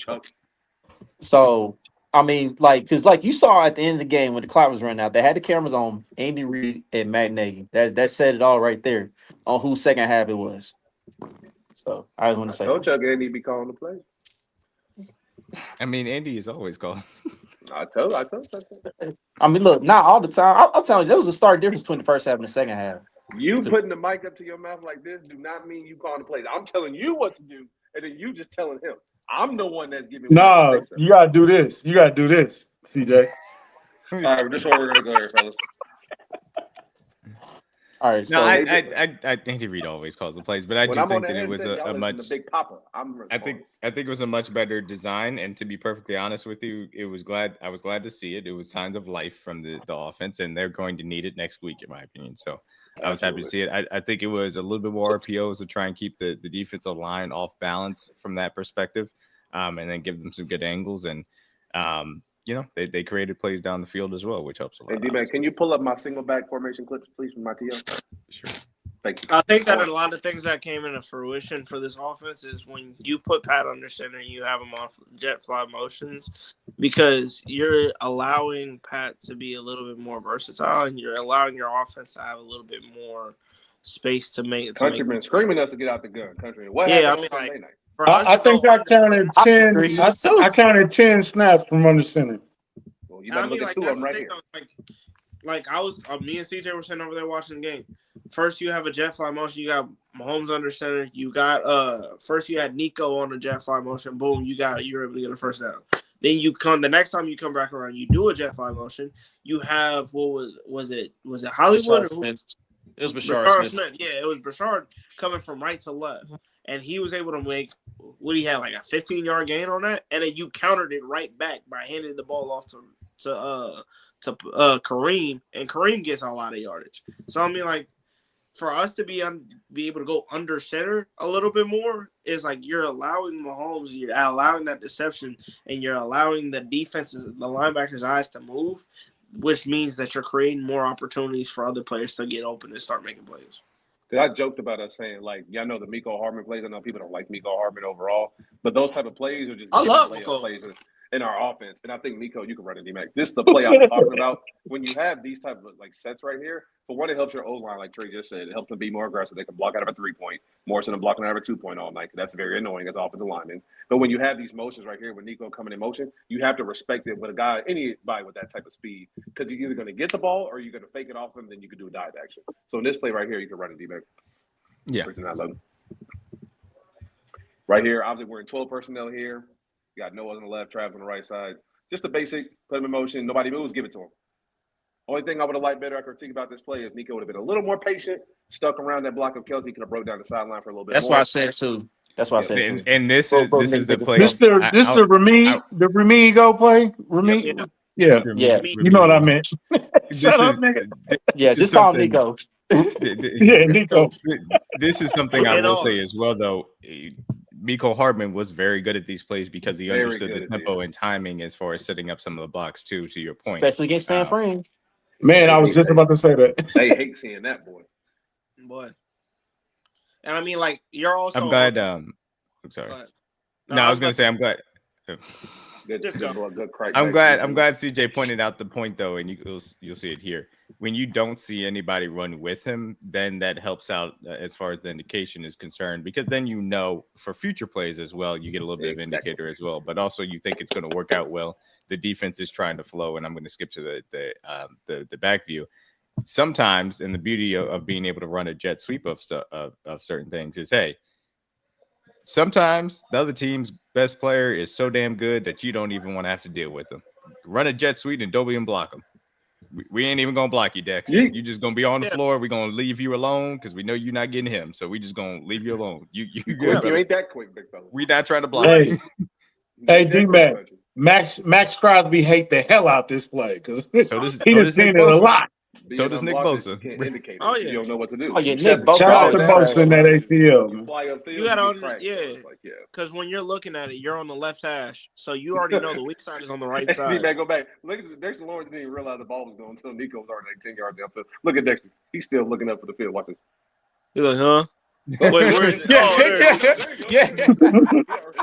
But like D-Mac said, it's such a good indicator for a D lineman because that's like the worst thing of being unblocked because you don't know whether to step down or just go up the field. He's even reaching because he thinks the guy's going to block him. So why he didn't run outside of Kelce's shoulder though? That's what CJ was talking about. He's a young player and he hasn't done it a lot. So again, these are things that, you know, once he runs it, he might score if he runs outside, he might score on this. He get an extra 10. He'll get an extra 10. I don't know about scoring, but he'll get an extra 1 yardage. Yeah, man, if Travis pushes that other guy up, that's gonna block him off. And then but I mean, like, here's the thing: same exact motion. And he had a full head of speed by that time. I'm gonna give you a chance, you're on the left hash. He might not have scored. I'm a little. No, he would have got more yards for sure, though. You're on the left hash. Your strong side is on your right side, and then you're able to. Once you ever identify the fact that it's in zone coverage, I mean, they're gonna stay put until they know who has the ball. And by the time you have the ball and you have the guy with the right hands, with the right speed, it's already over before it even develops. So it's like right here is like when you watched the whole thing with Nico. Is they reacted so late to it. The linebackers didn't even notice it. They had their eyes set up. Was it Kareem in the backfield or was it Pacheco in the backfield? I'm thinking it was Kareem. It looked like it was Kareem. It was Kareem on that one. Yeah, it was Kareem. when you but left Trey, out linebackers. don't you ever strong side, left side me like we remember the Titans, bro. Don't ever do that. Sorry, brother. We do this over here at Winter Time. Go side. Right. Go side. You ever Bochet me, man? Look, yeah, you got to shade to the, the linebackers. They got to shade to the left, but they didn't. They stayed put. So yeah. No, great play though. Great play. All right, so this is the play after that CJ wanted to talk about. Sorry. No, basically same concept like that we always saying. So I love these plays because now you can do multiple things off this action. Same fly motion. You don't give the Nico, Travis Kelce slicing on backside. And there's another action you can run off this play because you could have had Kelce going to the flat. They could have booted and either ran it or throw it. So there's just 3 to 4 different things you can do. This is literally our 12 personnel. Same concept we were doing before. Same play, same motion. Now they fake it. They can give it to Kareem. Now look at that picture. Do you think that's a clear picture to read where you want to hit the whole pause for Kareem going downhill? More so than being out the gun where you got to go counter horizontal to get vertical. It's just much more clear when you run zone 1 dive. When your running back can get downhill and your lineman can be more physical at the point of attack. Obviously, you have Creed here blocking this one-on-one. He got up to the second level. But just seeing Trey move his guy out the way, Creed got up to the backer. Obviously, you would have loved to see Kingsley probably could have held his block. You could have seen it, Kingsley could have seen that left side. That would have been a little better. But bro, it's not the most exciting offense. But if you run Kareem on first and second down, you're probably looking at 3rd and 3, 3rd and 4 every time. I swear, and that's why I say he gonna get 3. He gonna fall for 3. If it's country. That's exactly what I'm talking about when I say we need to run the ball more. Like when you run out of formations like this, bro, the run game is more effective, and you get short distance. You ain't got to worry about 3rd and long as much. Because again, the backers' eyes are more likely to move. And if you got a guy like Bobby Okereke, I think Bobby Okereke did a great job by staying put because then usually a middle backer usually will fix his eyes on the motion man and he would start to shade to the left side and then he will get beat up the middle. He was able to stay put. Creed tries to get it. Again, if Kingsley is able to seal off that left side a little bit better, maybe he gets a little bit more yardage. But I mean, like in general, is like the eyes of deception is very effective in this kind of situation. It's because it's like I guarantee you Worthy scores on this play next week. I mean, yeah. I wouldn't take it for him. I think that he'll get a very explosive yard game, especially if you're playing if you're playing a track race game, with the right speed. Ain't that the game? Ain't that the way he scored his first touchdown versus the Ravens? It was a game. Same play, right? It was a reverse. It was a reverse, but it's kind of like that. Yeah. I think it was the second touchdown that you saw that in. It was probably second. Yes. Yeah. The other thing I wanted to show is obviously the point of running the jet sweep is, you set up a lot of different things. You could do the inside zone split as CJ kind of talked about. You could do some Y insert stuff, which I think we have yet to use as much as I would literally love to, but you're going to have to have a different type of wide receiver do that. We saw a little bit of that with Rashee Rice. I would like to see that more with Jalen Royals as well. But there's also that sets up the corn dog motion, which we ran this RPO play really on 3rd and 1. RPO is, I got to see what the offensive line does here. No, it's RPO. Yeah, we ran the RPO play on 3rd and 1, again, leaving the unblocked edge here. But you can see just what the motion does here. Cornerbacks bumping, and then but Hollywood staying on that side. All of a sudden, when you're doing pre-snap, you've got 3 over here as far as the triangle over the 2 wide receivers and the 2 backs in the backfield. But this is the point of the corn dog motion specifically, is when you bring this guy over, you automatically force the defense to adjust because they're accounting for a jet sweep type of motion. Everybody got to flow to the other side so that because the strong side of the formation is all of a sudden going to be on the other side. Well, then you stop it short. They're bumping over. All of a sudden, you've got an advantage where your 2 wide receivers are still on this side. Their safety is scrambling, still running away. They've only got 2 guys versus these 2 guys. And ultimately, off the play fake, you've got a situation where Tyquan is going to end up running away. And obviously, the throw doesn't end up hooking up. Tyquan maybe could have bent it a little bit more. Mahomes maybe could have waited an extra beat to get it further down the field, et cetera, et cetera. But those are the things that you see over the course of time that will get ironed out and will be more dangerous because the jet sweep motion eventually, affects what the coverage is going to look like on the back end for the secondary, and it creates advantages for what you can then do off of that if you're going to run the corn dog motion too. I wanted to see if it'll show. And those are the jet sweep motions we didn't run the first 2 weeks, so I think that's where a lot of frustrations came from country. More so like the layup. These are like easy plays you don't have to think about. Just hand it off to Nico, give it to Worthy. Plays that can get you 5 or 10 yards. We didn't do that the first 2 weeks. So now is that because Worthy's out? Is that because Worthy's being out? Yeah, because Worthy, again, it's the same reason why we talked about during the first half why it looked so bad for the Chargers, or for the Chargers game. Xavier Worthy was a staple of everything that they wanted to do in the game plan. And so then you don't have him, and then you're trying to scramble, and you've got a wide receiver in Hollywood Brown that only has less than 10 games under his belt playing with this team. You got a guy that's, well, the rookies, Jalen Rose isn't here. You got a guy that just got here in Tyquan Thornton. And then your third guy is Juju, of course, but Juju is not a guy that you're going to use to take advantage of his speed at this stage of his career. So that creates problems from that perspective. But just being able to use that motion to create a 2x2 against, these guys with the speed that they have, man, that's automatically an advantage. And I think that also another thing is that the other things that you can go out of from a jet motion is he doesn't have to actually go to the flat. Because I've seen guys who have gone in the jet motion, and as soon as he gets to the other destination he's going to make a crosser. And you're able to really set some ideas up because you already got a linebacker or you already got a DB who's baiting to the left. If you're able to cut it short and then go with a crosser to the right side, you're really opening up another opportunity for you can get him in the pass game, and you can really set something up with blockers up in front. Yep.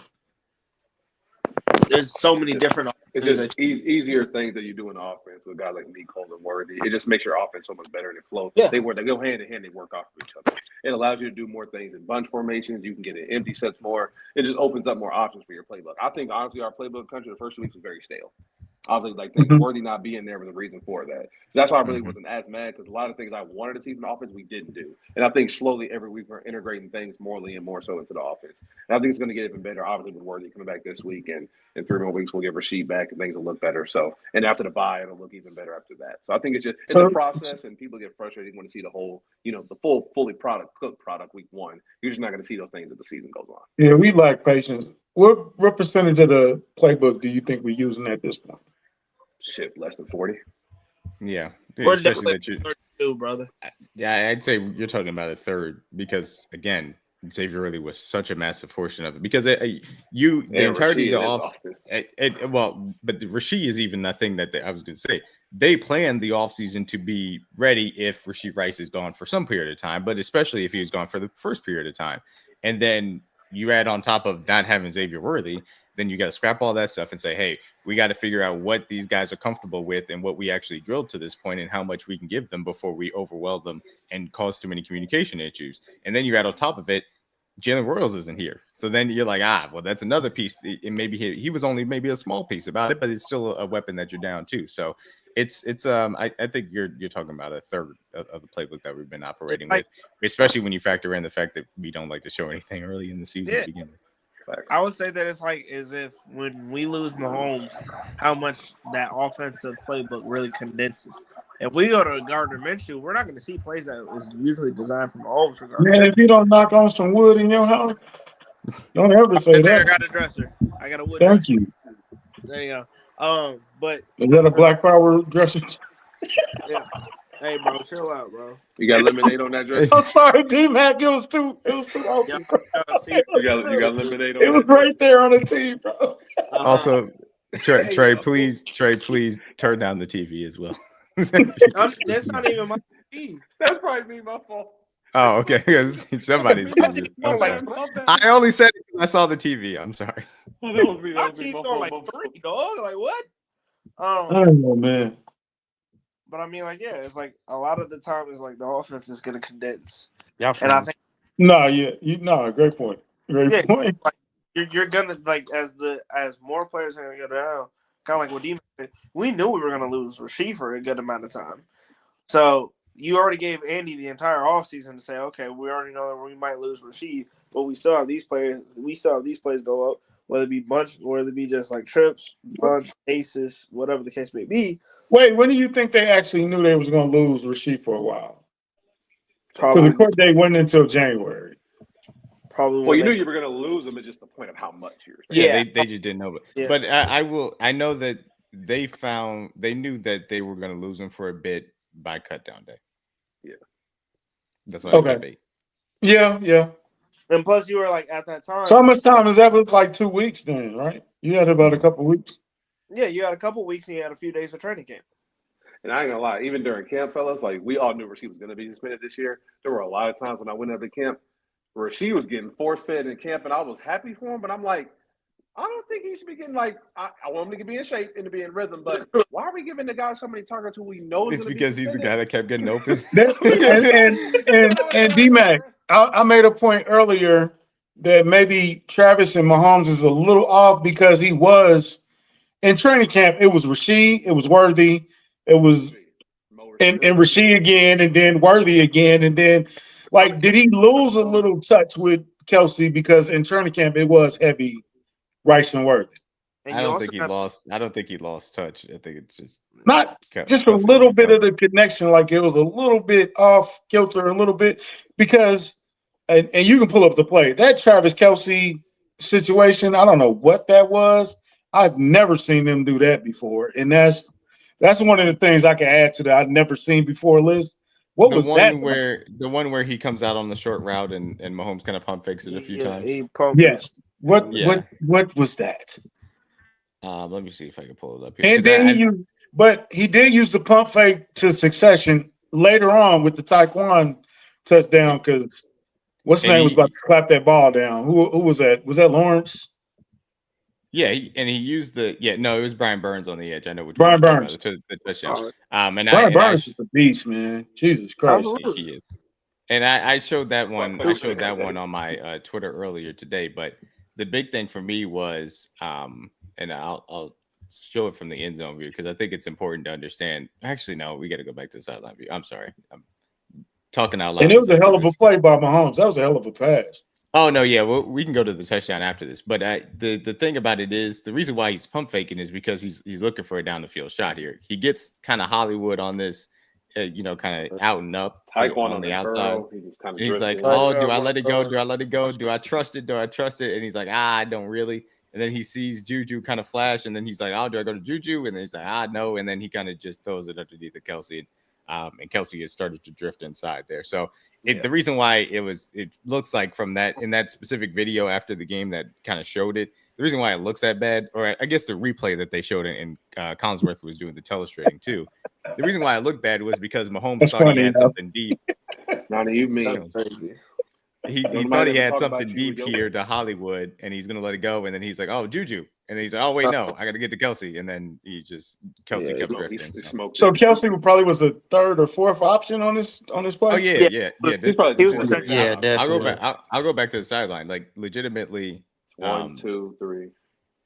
Yeah, I think Juju's running the back. Yeah. So he's like, so if this corner, the corner all the way to the outside, the top of the screen, if he sits on Tyquan, then he's like, all right, I'm looking at Hollywood Brown to see if he wins on this little out and up. So he wins. So he's like, do I love it? No. And then he's like, okay, well, now I'm coming back to Juju on the backside dig. This linebacker, is he in the window too much? Yeah, probably. And then he's like, all right, then you get down all the way to Kelce underneath. And it's just Kelce's drifting. He throws it a little bit short. He probably wants that back in general. But yeah, I mean, Kelce's a fourth option on that play because he's reading out the sinking corner on the outside with Hollywood and Tyquan, and then he's coming to Juju backside there. Well, and it's like, again, it's just he's going to be that safety valve at times. Like, this is where Travis is going to be. He's gone from the number one option on some downs to where he's going to be the safety valve. He's going to be the last option. Yeah. But yeah, that's like 5 years ago, Travis. He can make a play on that. This Travis. Yeah, he's trying to. That yak ain't going to be there. He'll probably shake and he'll probably go upfield on the left hash. It will probably gain like 20, 25 yards. Yeah, and I want to go back to that previous play that D-Mac brought up with when Patrick threw incomplete pass to Tyquan Thornton. That was one of those I felt like Patrick got a little greedy on. It's just 1 yard. Hollywood's sitting right there. You know what I mean? He just got one defender to beat. Just get the first down on that one. But I get what Patrick was doing. It's just that I just felt it was just a little too greedy in that situation. Patrick worked out and then I don't blame you on that. A little greedy, but it's 31 there. Did they go for that fourth one? Yeah, I They think did. so. I think we went for it on 4th and 1. No, hold on. Did we go for it? I think we We did lined go up to for it go on a 4th and 1. I think we lined up to go for it and then we punted, right? Or am I Yeah, Oh, that's yeah. what We I tried to was draw them thinking. off. Yeah, That's we what I was lined up thinking. We for tried it, to draw them off. Right, we tried to draw him off sides. I understand. I definitely agree with you, Chuck. Like he could have thrown that underneath the Hollywood to get it, I think. But they had to look also for deep, so I understand why he was more aggressive on that play. Trying to see if I can get to. I think he had. Yeah, I think he took that try to take that deep ball to Tyquan because he flashed open for probably a quarter of a second. And it's like if you get it right on time, it's a deep completion. But it's like he just waited just a tad bit late, and Carson Adebo was like he was able to make an adjustment. I mean, their guys are able to fight. While D-Mac making this play, how long do you think it's going to take Rasheed and Worthy to get refreshed into this offense? Probably not. I think maybe a game, maybe 1 year. Rasheed looked like he was ready to go from day one. I'm not even gonna lie to you. Ready to roll. I think that he's gonna be. I think he's gonna come back and he's gonna hit the ground running. Me personally, maybe I end up wrong about that, but I truly don't think it's gonna take long. Like I expect him to have a good game out the gate as far as the Raiders because he looked like he was ready. Xavier is tough because it's not like integrated into the offense. It's hey, how limited are you according to that shoulder? Would you put him on a Snapchat? Would you put him on a snap count? Yeah, you got to limit the exposure from that standpoint. But fortunately, Snapchat. You know what I meant, man. Shut up.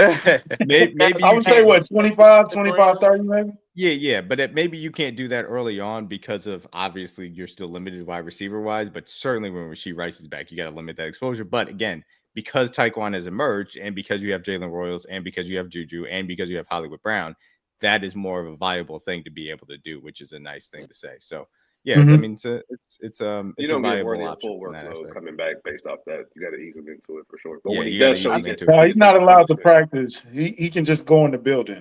Which is crazy. Why are you allowed in the building if I can't work out? Can he work out or he just can't practice? He can work out. He can work out. He just can't practice with the team. He can go to meetings. Practice field. Which I'd like to say. I'd like to say it's stupid in my personal opinion. It is. You're suspended for games and you're missing those game checks, and that is the punishment as far as that is concerned. Exactly. Allow you to be around the team and in the thing, because I know this isn't necessarily the reality situation for everybody, but being in that environment is sometimes the best thing for guys to stay out of trouble. And the point is, you're being punished for getting into some sort of trouble.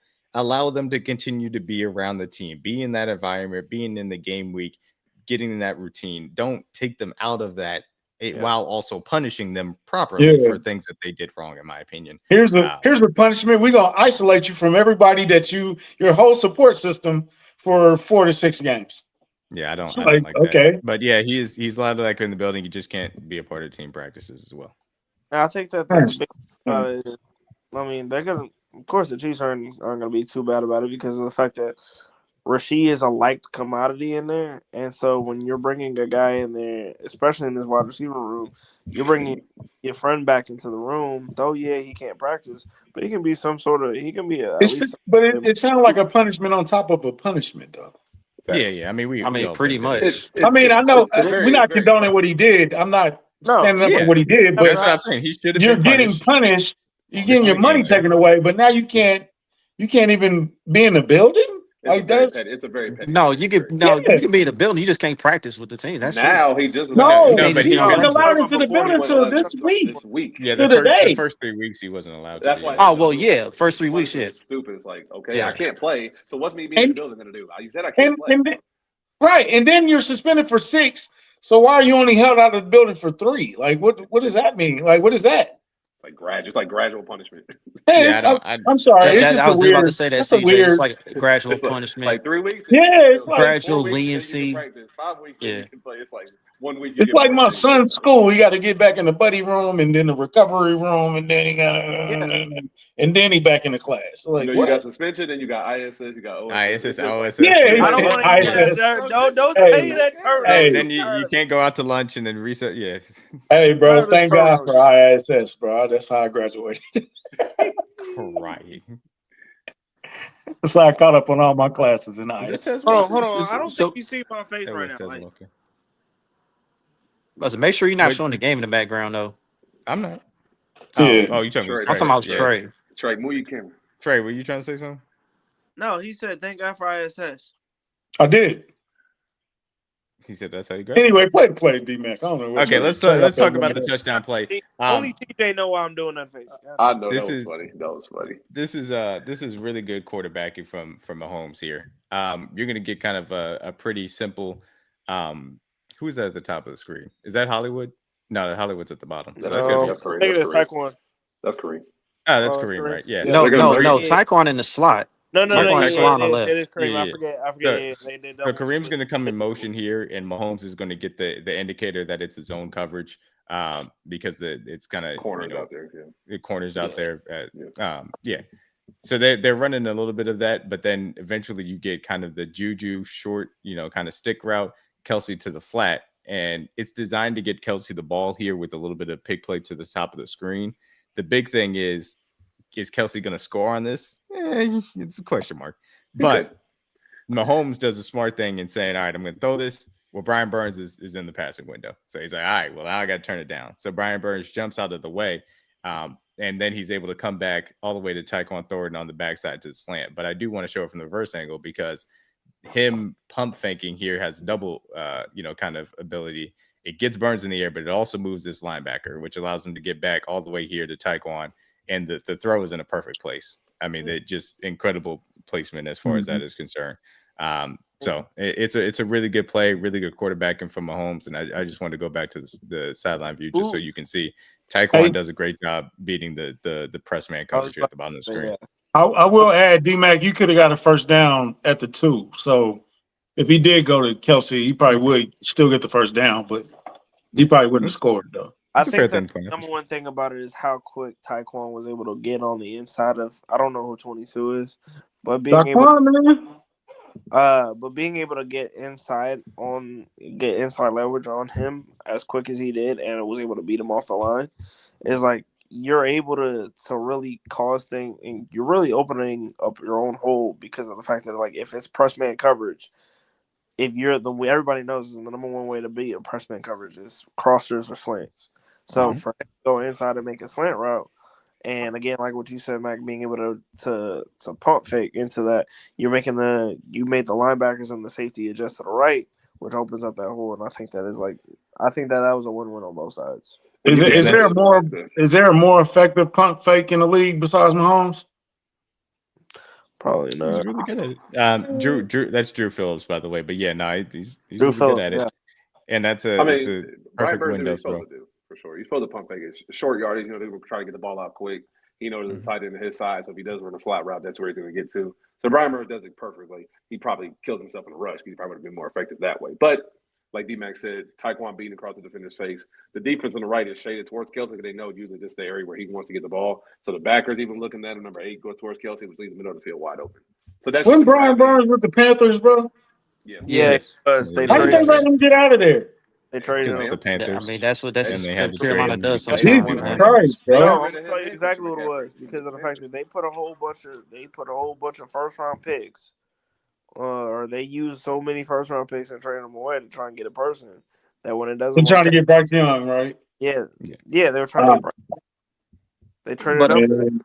But I got something about this play here because I wasn't a fan of going empty again because we had went empty in the previous play, and I was like, all right, let's get out of empty and go back under center or whatever. But this is like D-Mac said, he broke it down like this is a great job of Patrick Mahomes, getting the defense to slide over so you open up that window. Yeah. Trust the pocket. He could have ran out of this. And a lot of he could have. He usually does, but he didn't. Yeah, but he hung in there. This is the playoffs. He ran. Trey obviously had his block double team with Creed and Kingsley. And then obviously you allowed, like I said, this is all gravity. And I know people are mad about Kelce, and we have all of the reasons to right to. He still had draws gravity. Look how many defenders are shading towards Travis in the frame before he throws the ball to Tyquan. That's just the respect that Kelce still gets. Even in a down year at his age, you still got to respect him and where he's at. Man, I wish D-Mac had that soundbite of the Eagles. Because everybody say, the Chiefs aren't scary no more. Nobody fears them. But that coach on the sideline was like, hey, we all right, but shit, they still got a chance. Like, But don't relax now. It's like, the thing it about was it like is, the Cincinnati. That's their Tariq right there. But I think that the other thing about it is what the Giants did, which was they were going to drop back Abdul Carter, and he was going to spy Mahomes the entire time. So I think it's not only just like the effect of Trav, but also the rushing capability of Patrick. They wanted to make sure that he stayed hemmed in the pocket, and him shading to the right side for just even a little bit. Like a lot of linebackers are gonna overbite on that, and even then, it's like when you're at that kind of point in time, you're gonna go ahead and you're gonna take even the littlest of things and take it to a big advantage. that's And there's one another good thing. thing And another about thing. Pat running, because he takes away a defender. If you're worried about I can't turn all the way around because he might run because he's been running lately. This is a new wrinkle in his offense. Like, man, that's a good thing. That takes away one more defender. But they And said my quarterback is another thing, like Trey Smith, he did a good job holding up here because, he could have got to the point where he had no choice but to hold, but he did a good job holding up his ground just enough for Patrick to make this throw here as Who was well. that celebrating a touchdown like hella early? Oh, who did it? Somebody put their arms up. Oh, Kingsley. Kingsley. He knew it was good. Can we? Are y'all gonna talk about Kingsley tomorrow and tell the truth? Oh yeah, I'm preparing to talk about the entirety of the offensive line pass protection. Okay, cool. Because we didn't do it last week. I think Kingsley had a good game, man. I thought he did too, and I wanted to do it last week, but we didn't get to it. But I think it's better even that we waited because this was a tougher matchup, and we'll be able to kind of. And they held up. This was a test point for me before the season. We were talking about how we were going to grade Josh on a week-to-week basis. I think this is on our checklist. I think I put this game and I circled this one. So check box this for me. So I'm definitely going to love to talk about this one. Yeah, we had talked about, before the season, like obviously like the Chargers had a solid defensive line that was going to give us some question marks. Obviously, we know the Eagles had their guys too as well, but this Giants defensive line was certainly going to be a big piece of it. So the fact that we were able to perform well in this game, I think was a really nice one. Yeah, it was no point in this game where the Giants were a threat whatsoever. Like I already believed in this defense with Spags. Like, Spags wanted this more than any other coach on the coach staff, in my opinion. So can't go back there and lay an egg at the crib. You think he about to do that? Exactly. So, with that being said, man, I'm just glad that we got a dub. We on the board, and it's on to Baltimore. Well, I do want to discuss it because I think it is interesting from this perspective. I agree with you. Like, obviously, we were in control for the majority of the game here, but I that last drive that they had to score the touchdown, I wanted to see that badly. I didn't want them to take their foot off the gas pedal and just say, hey, we're going to be comfortable with just a 1-score lead. No, put your foot down and put it on their necks, because the second that they score, and I'm going to go through these plays, the second that they score that touchdown for Kareem Hunt, that just took the air out of the building and took the air out of the Giants, and you knew that they had nothing left to give, and that's exactly what you should do to a bad team. So I was glad that they converted on this drive, but I did want to show quickly, like, these were the two shots to Tyquan. Obviously, the first one is really just a good job by Tyquan Thornton beating his guy inside here. They're going to run basically stick, at the bottom. They have Hollywood Brown on the out, Gray inside. Kelce ends up getting double teamed here, which again, this is the problem that people are going to be in. But by the time we get our wide receivers back, you ain't gonna be able to double Kelce, double Rice, and double Worthy, and then keep the cap on poison. Somebody gonna be poison. Get spooky. So that is going to be an issue. But he does a good job leveraging, getting that outside for the corner to get through the numbers, taking that inside release and just beating him down the field. Mahomes puts it on the money. Tyquan just unfortunately doesn't survive the ground, but a really nice route from Tyquan Thornton there. And obviously that's the easier of the two catches that he ends up making. So that second one was crazy. Yeah. And you hope, in the future he converts on it the first time. But as a wide receiver, to have the short memory specifically to be able to pull this off here, I think is really important. Is this the next one? Let me make sure. It should be. Yeah. So, and this next one is the actual one that gets them obviously down to the one. They get Kareem Hunt on the motion to get the man coverage indicator for how they want to end up doing this. I think they run a 5-man pressure with the, kind of Bobby a little bit kind of spying ish, from that perspective. They get some chip help there.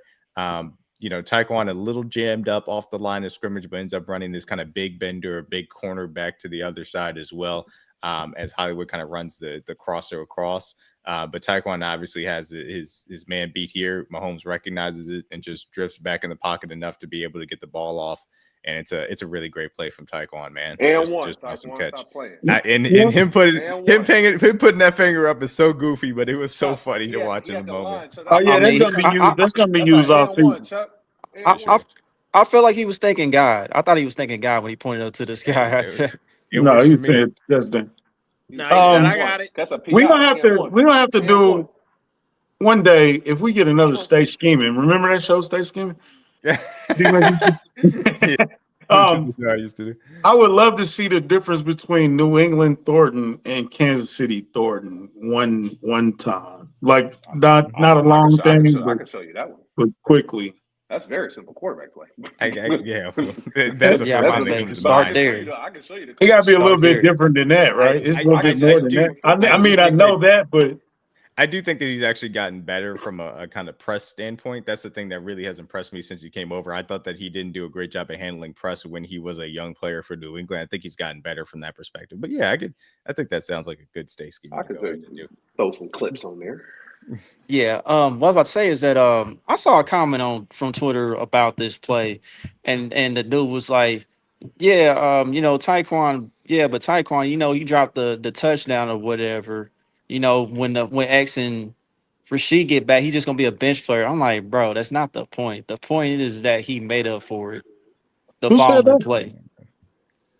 It was somebody on Twitter. Somebody that's irrelevant. I think that stop bringing up irrelevant people.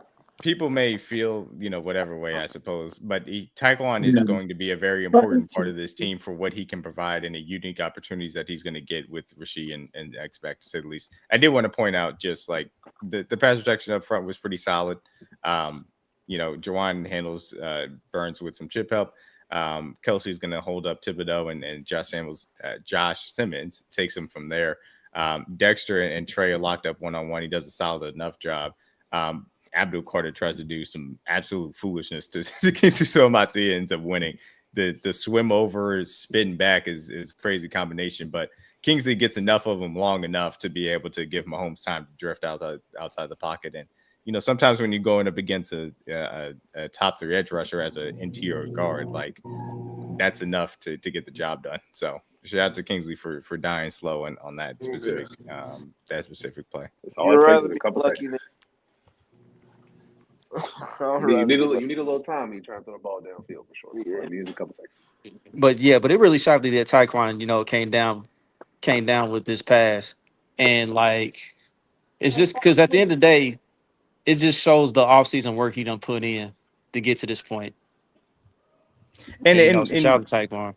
It's nice to see a wide receiver, and this isn't to say like we saw Xavier Worthy make some catches. Obviously, we've seen Rashee Rice as well, but other wide receivers around the National Football League, and this isn't something that we emphasize for our wide receiver core, other wide receivers make plays down the field for their quarterback. And Tyquan Thornton has continued to do that for Patrick Mahomes, and that's been very nice. That is a play that is made by Tyquan Thornton, not just something where he is thrown open by Mahomes. So he had to go around the defender. That's why I said and one. That's a tough catch. Yeah, and again, he just ran down the field 50 yards before and had to come back and do it again. That is extremely hard to do in the NFL. Absolutely. Off-season work, man. Boy, that's really conditioning for sure. Good conditioning for sure. But I mean, the thing about it is like I love how we got guys who are ready to step up. Like not a lot of people are going to talk about it, but it's like we got some guys who are willing to step up and have that next man up type ability. I mean, the one thing about that we love about Juju so much is that when we need him in certain situations, Juju's always going to show up and do what he does.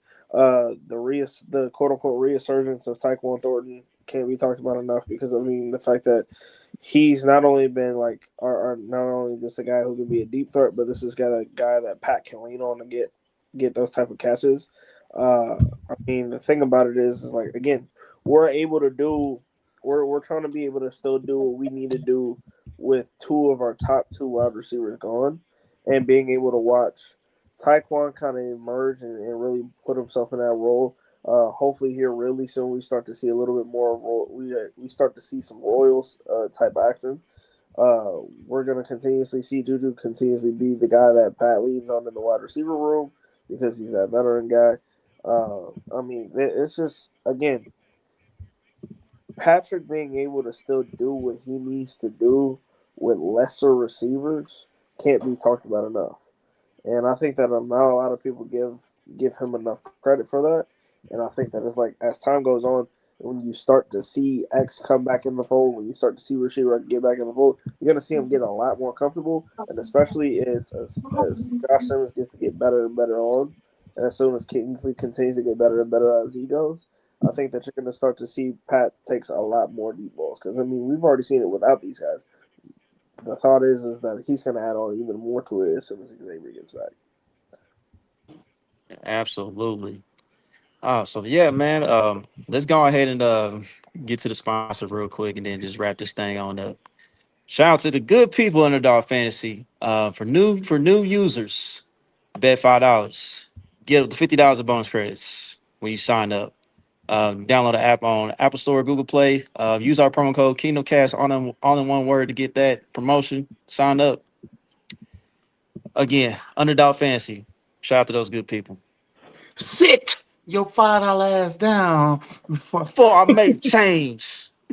Oh yeah, that's out of bounds, bro. All right, Bring them back, D-Hop. All right, so got the first dub out the way. So on the box floor. Anything else y'all want to touch on before we get up out of here? Yes, KT, we did talk about that earlier today. We talked been asking.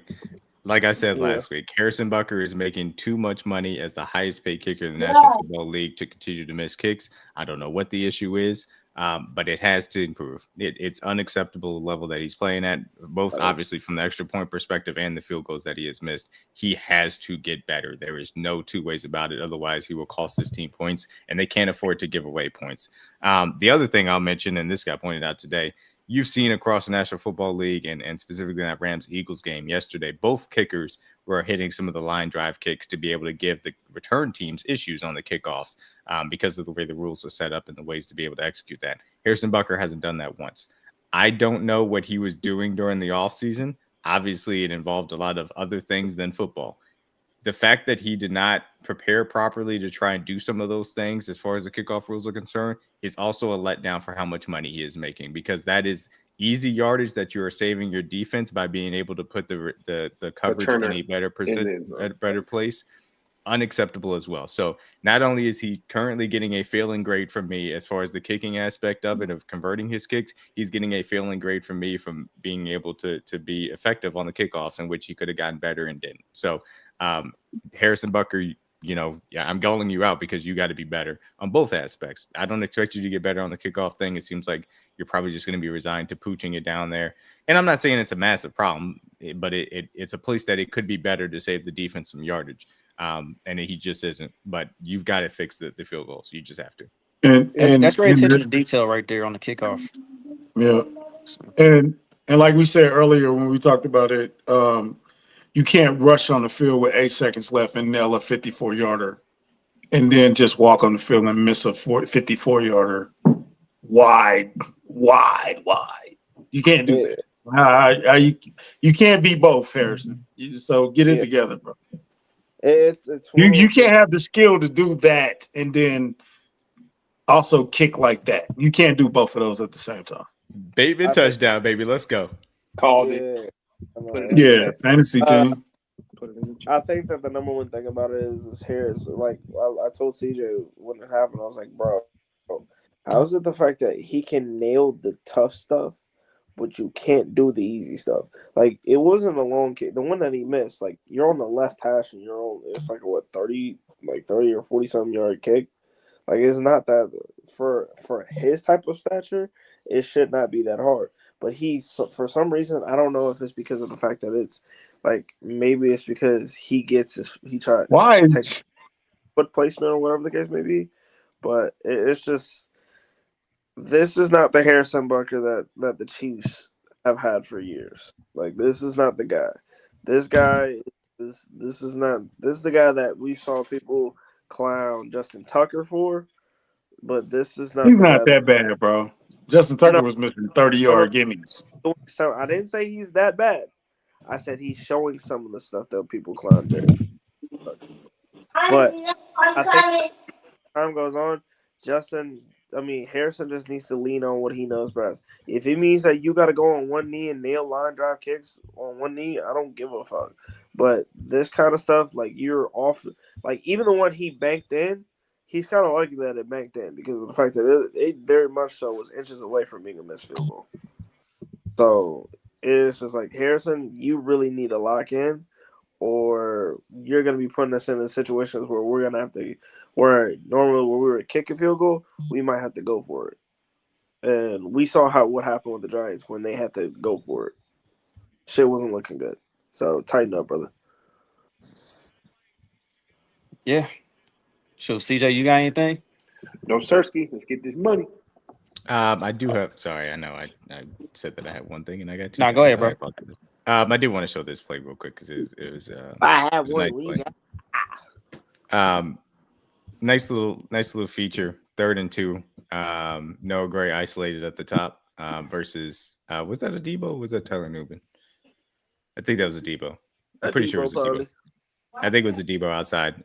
Does a really good job running the zig route. And obviously this is usually Kelce, is used in those ways specifically. You can already tell Bobby is kind of shading towards Kelce's way, but Noah does a good job taking that one-on-one, being able to get open. Mahomes hits him, and that's a conversion. I also show you get the Kareem Hunt back and forth here. 24 follows him. He goes out. 24 follows him. Mahomes knows it's man-to-man. He can hit Noah Gray on the zig route. Beats a Debo at the top of the screen. And hey, that's a nice little conversion. Way to get Noah Gray involved. He's a good tight end, so use him. And he can be better as far as pass blocking is concerned. There's no doubt about it. But that is one thing for sure. But it was nice to see him get this opportunity specifically.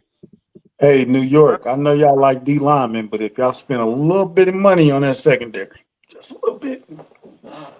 Or you can. Well, they did. They brought in Javon Holland, but their issue is not the defense, in my personal opinion. No, it's not. Yeah, defense. Corners. I mean, Go ahead. They Y'all can send us Mike Debo. Kafka back. Y'all can send us Mike Kafka back. I ain't mad. Oh yeah. I don't think that coaching staff is going to be around much longer. I'll be honest with you.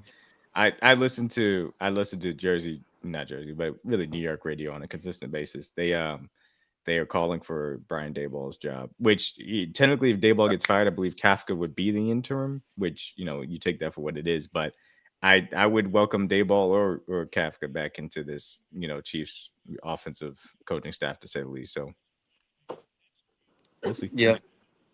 All right. So, all right. So with that being said, I'd like to thank everybody for tuning in tonight. We got a special announcement coming up too. We expanded the network. Stay tuned for that, for the announcement. Don't forget to like, subscribe, comment, share all your social media platforms. Again, if you watch this on Twitter, please hit the retweet and like button. Share the episode to everyone that you know. Chiefs' first dub of the season, 2025. It's on the Baltimore. 1 down, 12 to go. Tell the truth Tuesdays tomorrow. Kingdom Kast on Thursday. Tap in. We might have a special guest. We might have a special guest from. Oh Lord, Jesus. Think about it. Hey, look, red shirt, you back at on Wednesday. Hey, this weekend is going to be a very fun weekend. We can't wait to talk about. Florida State versus Virginia. MIZ. ZOU. We got to the next episode. We out, Chiefs gamers.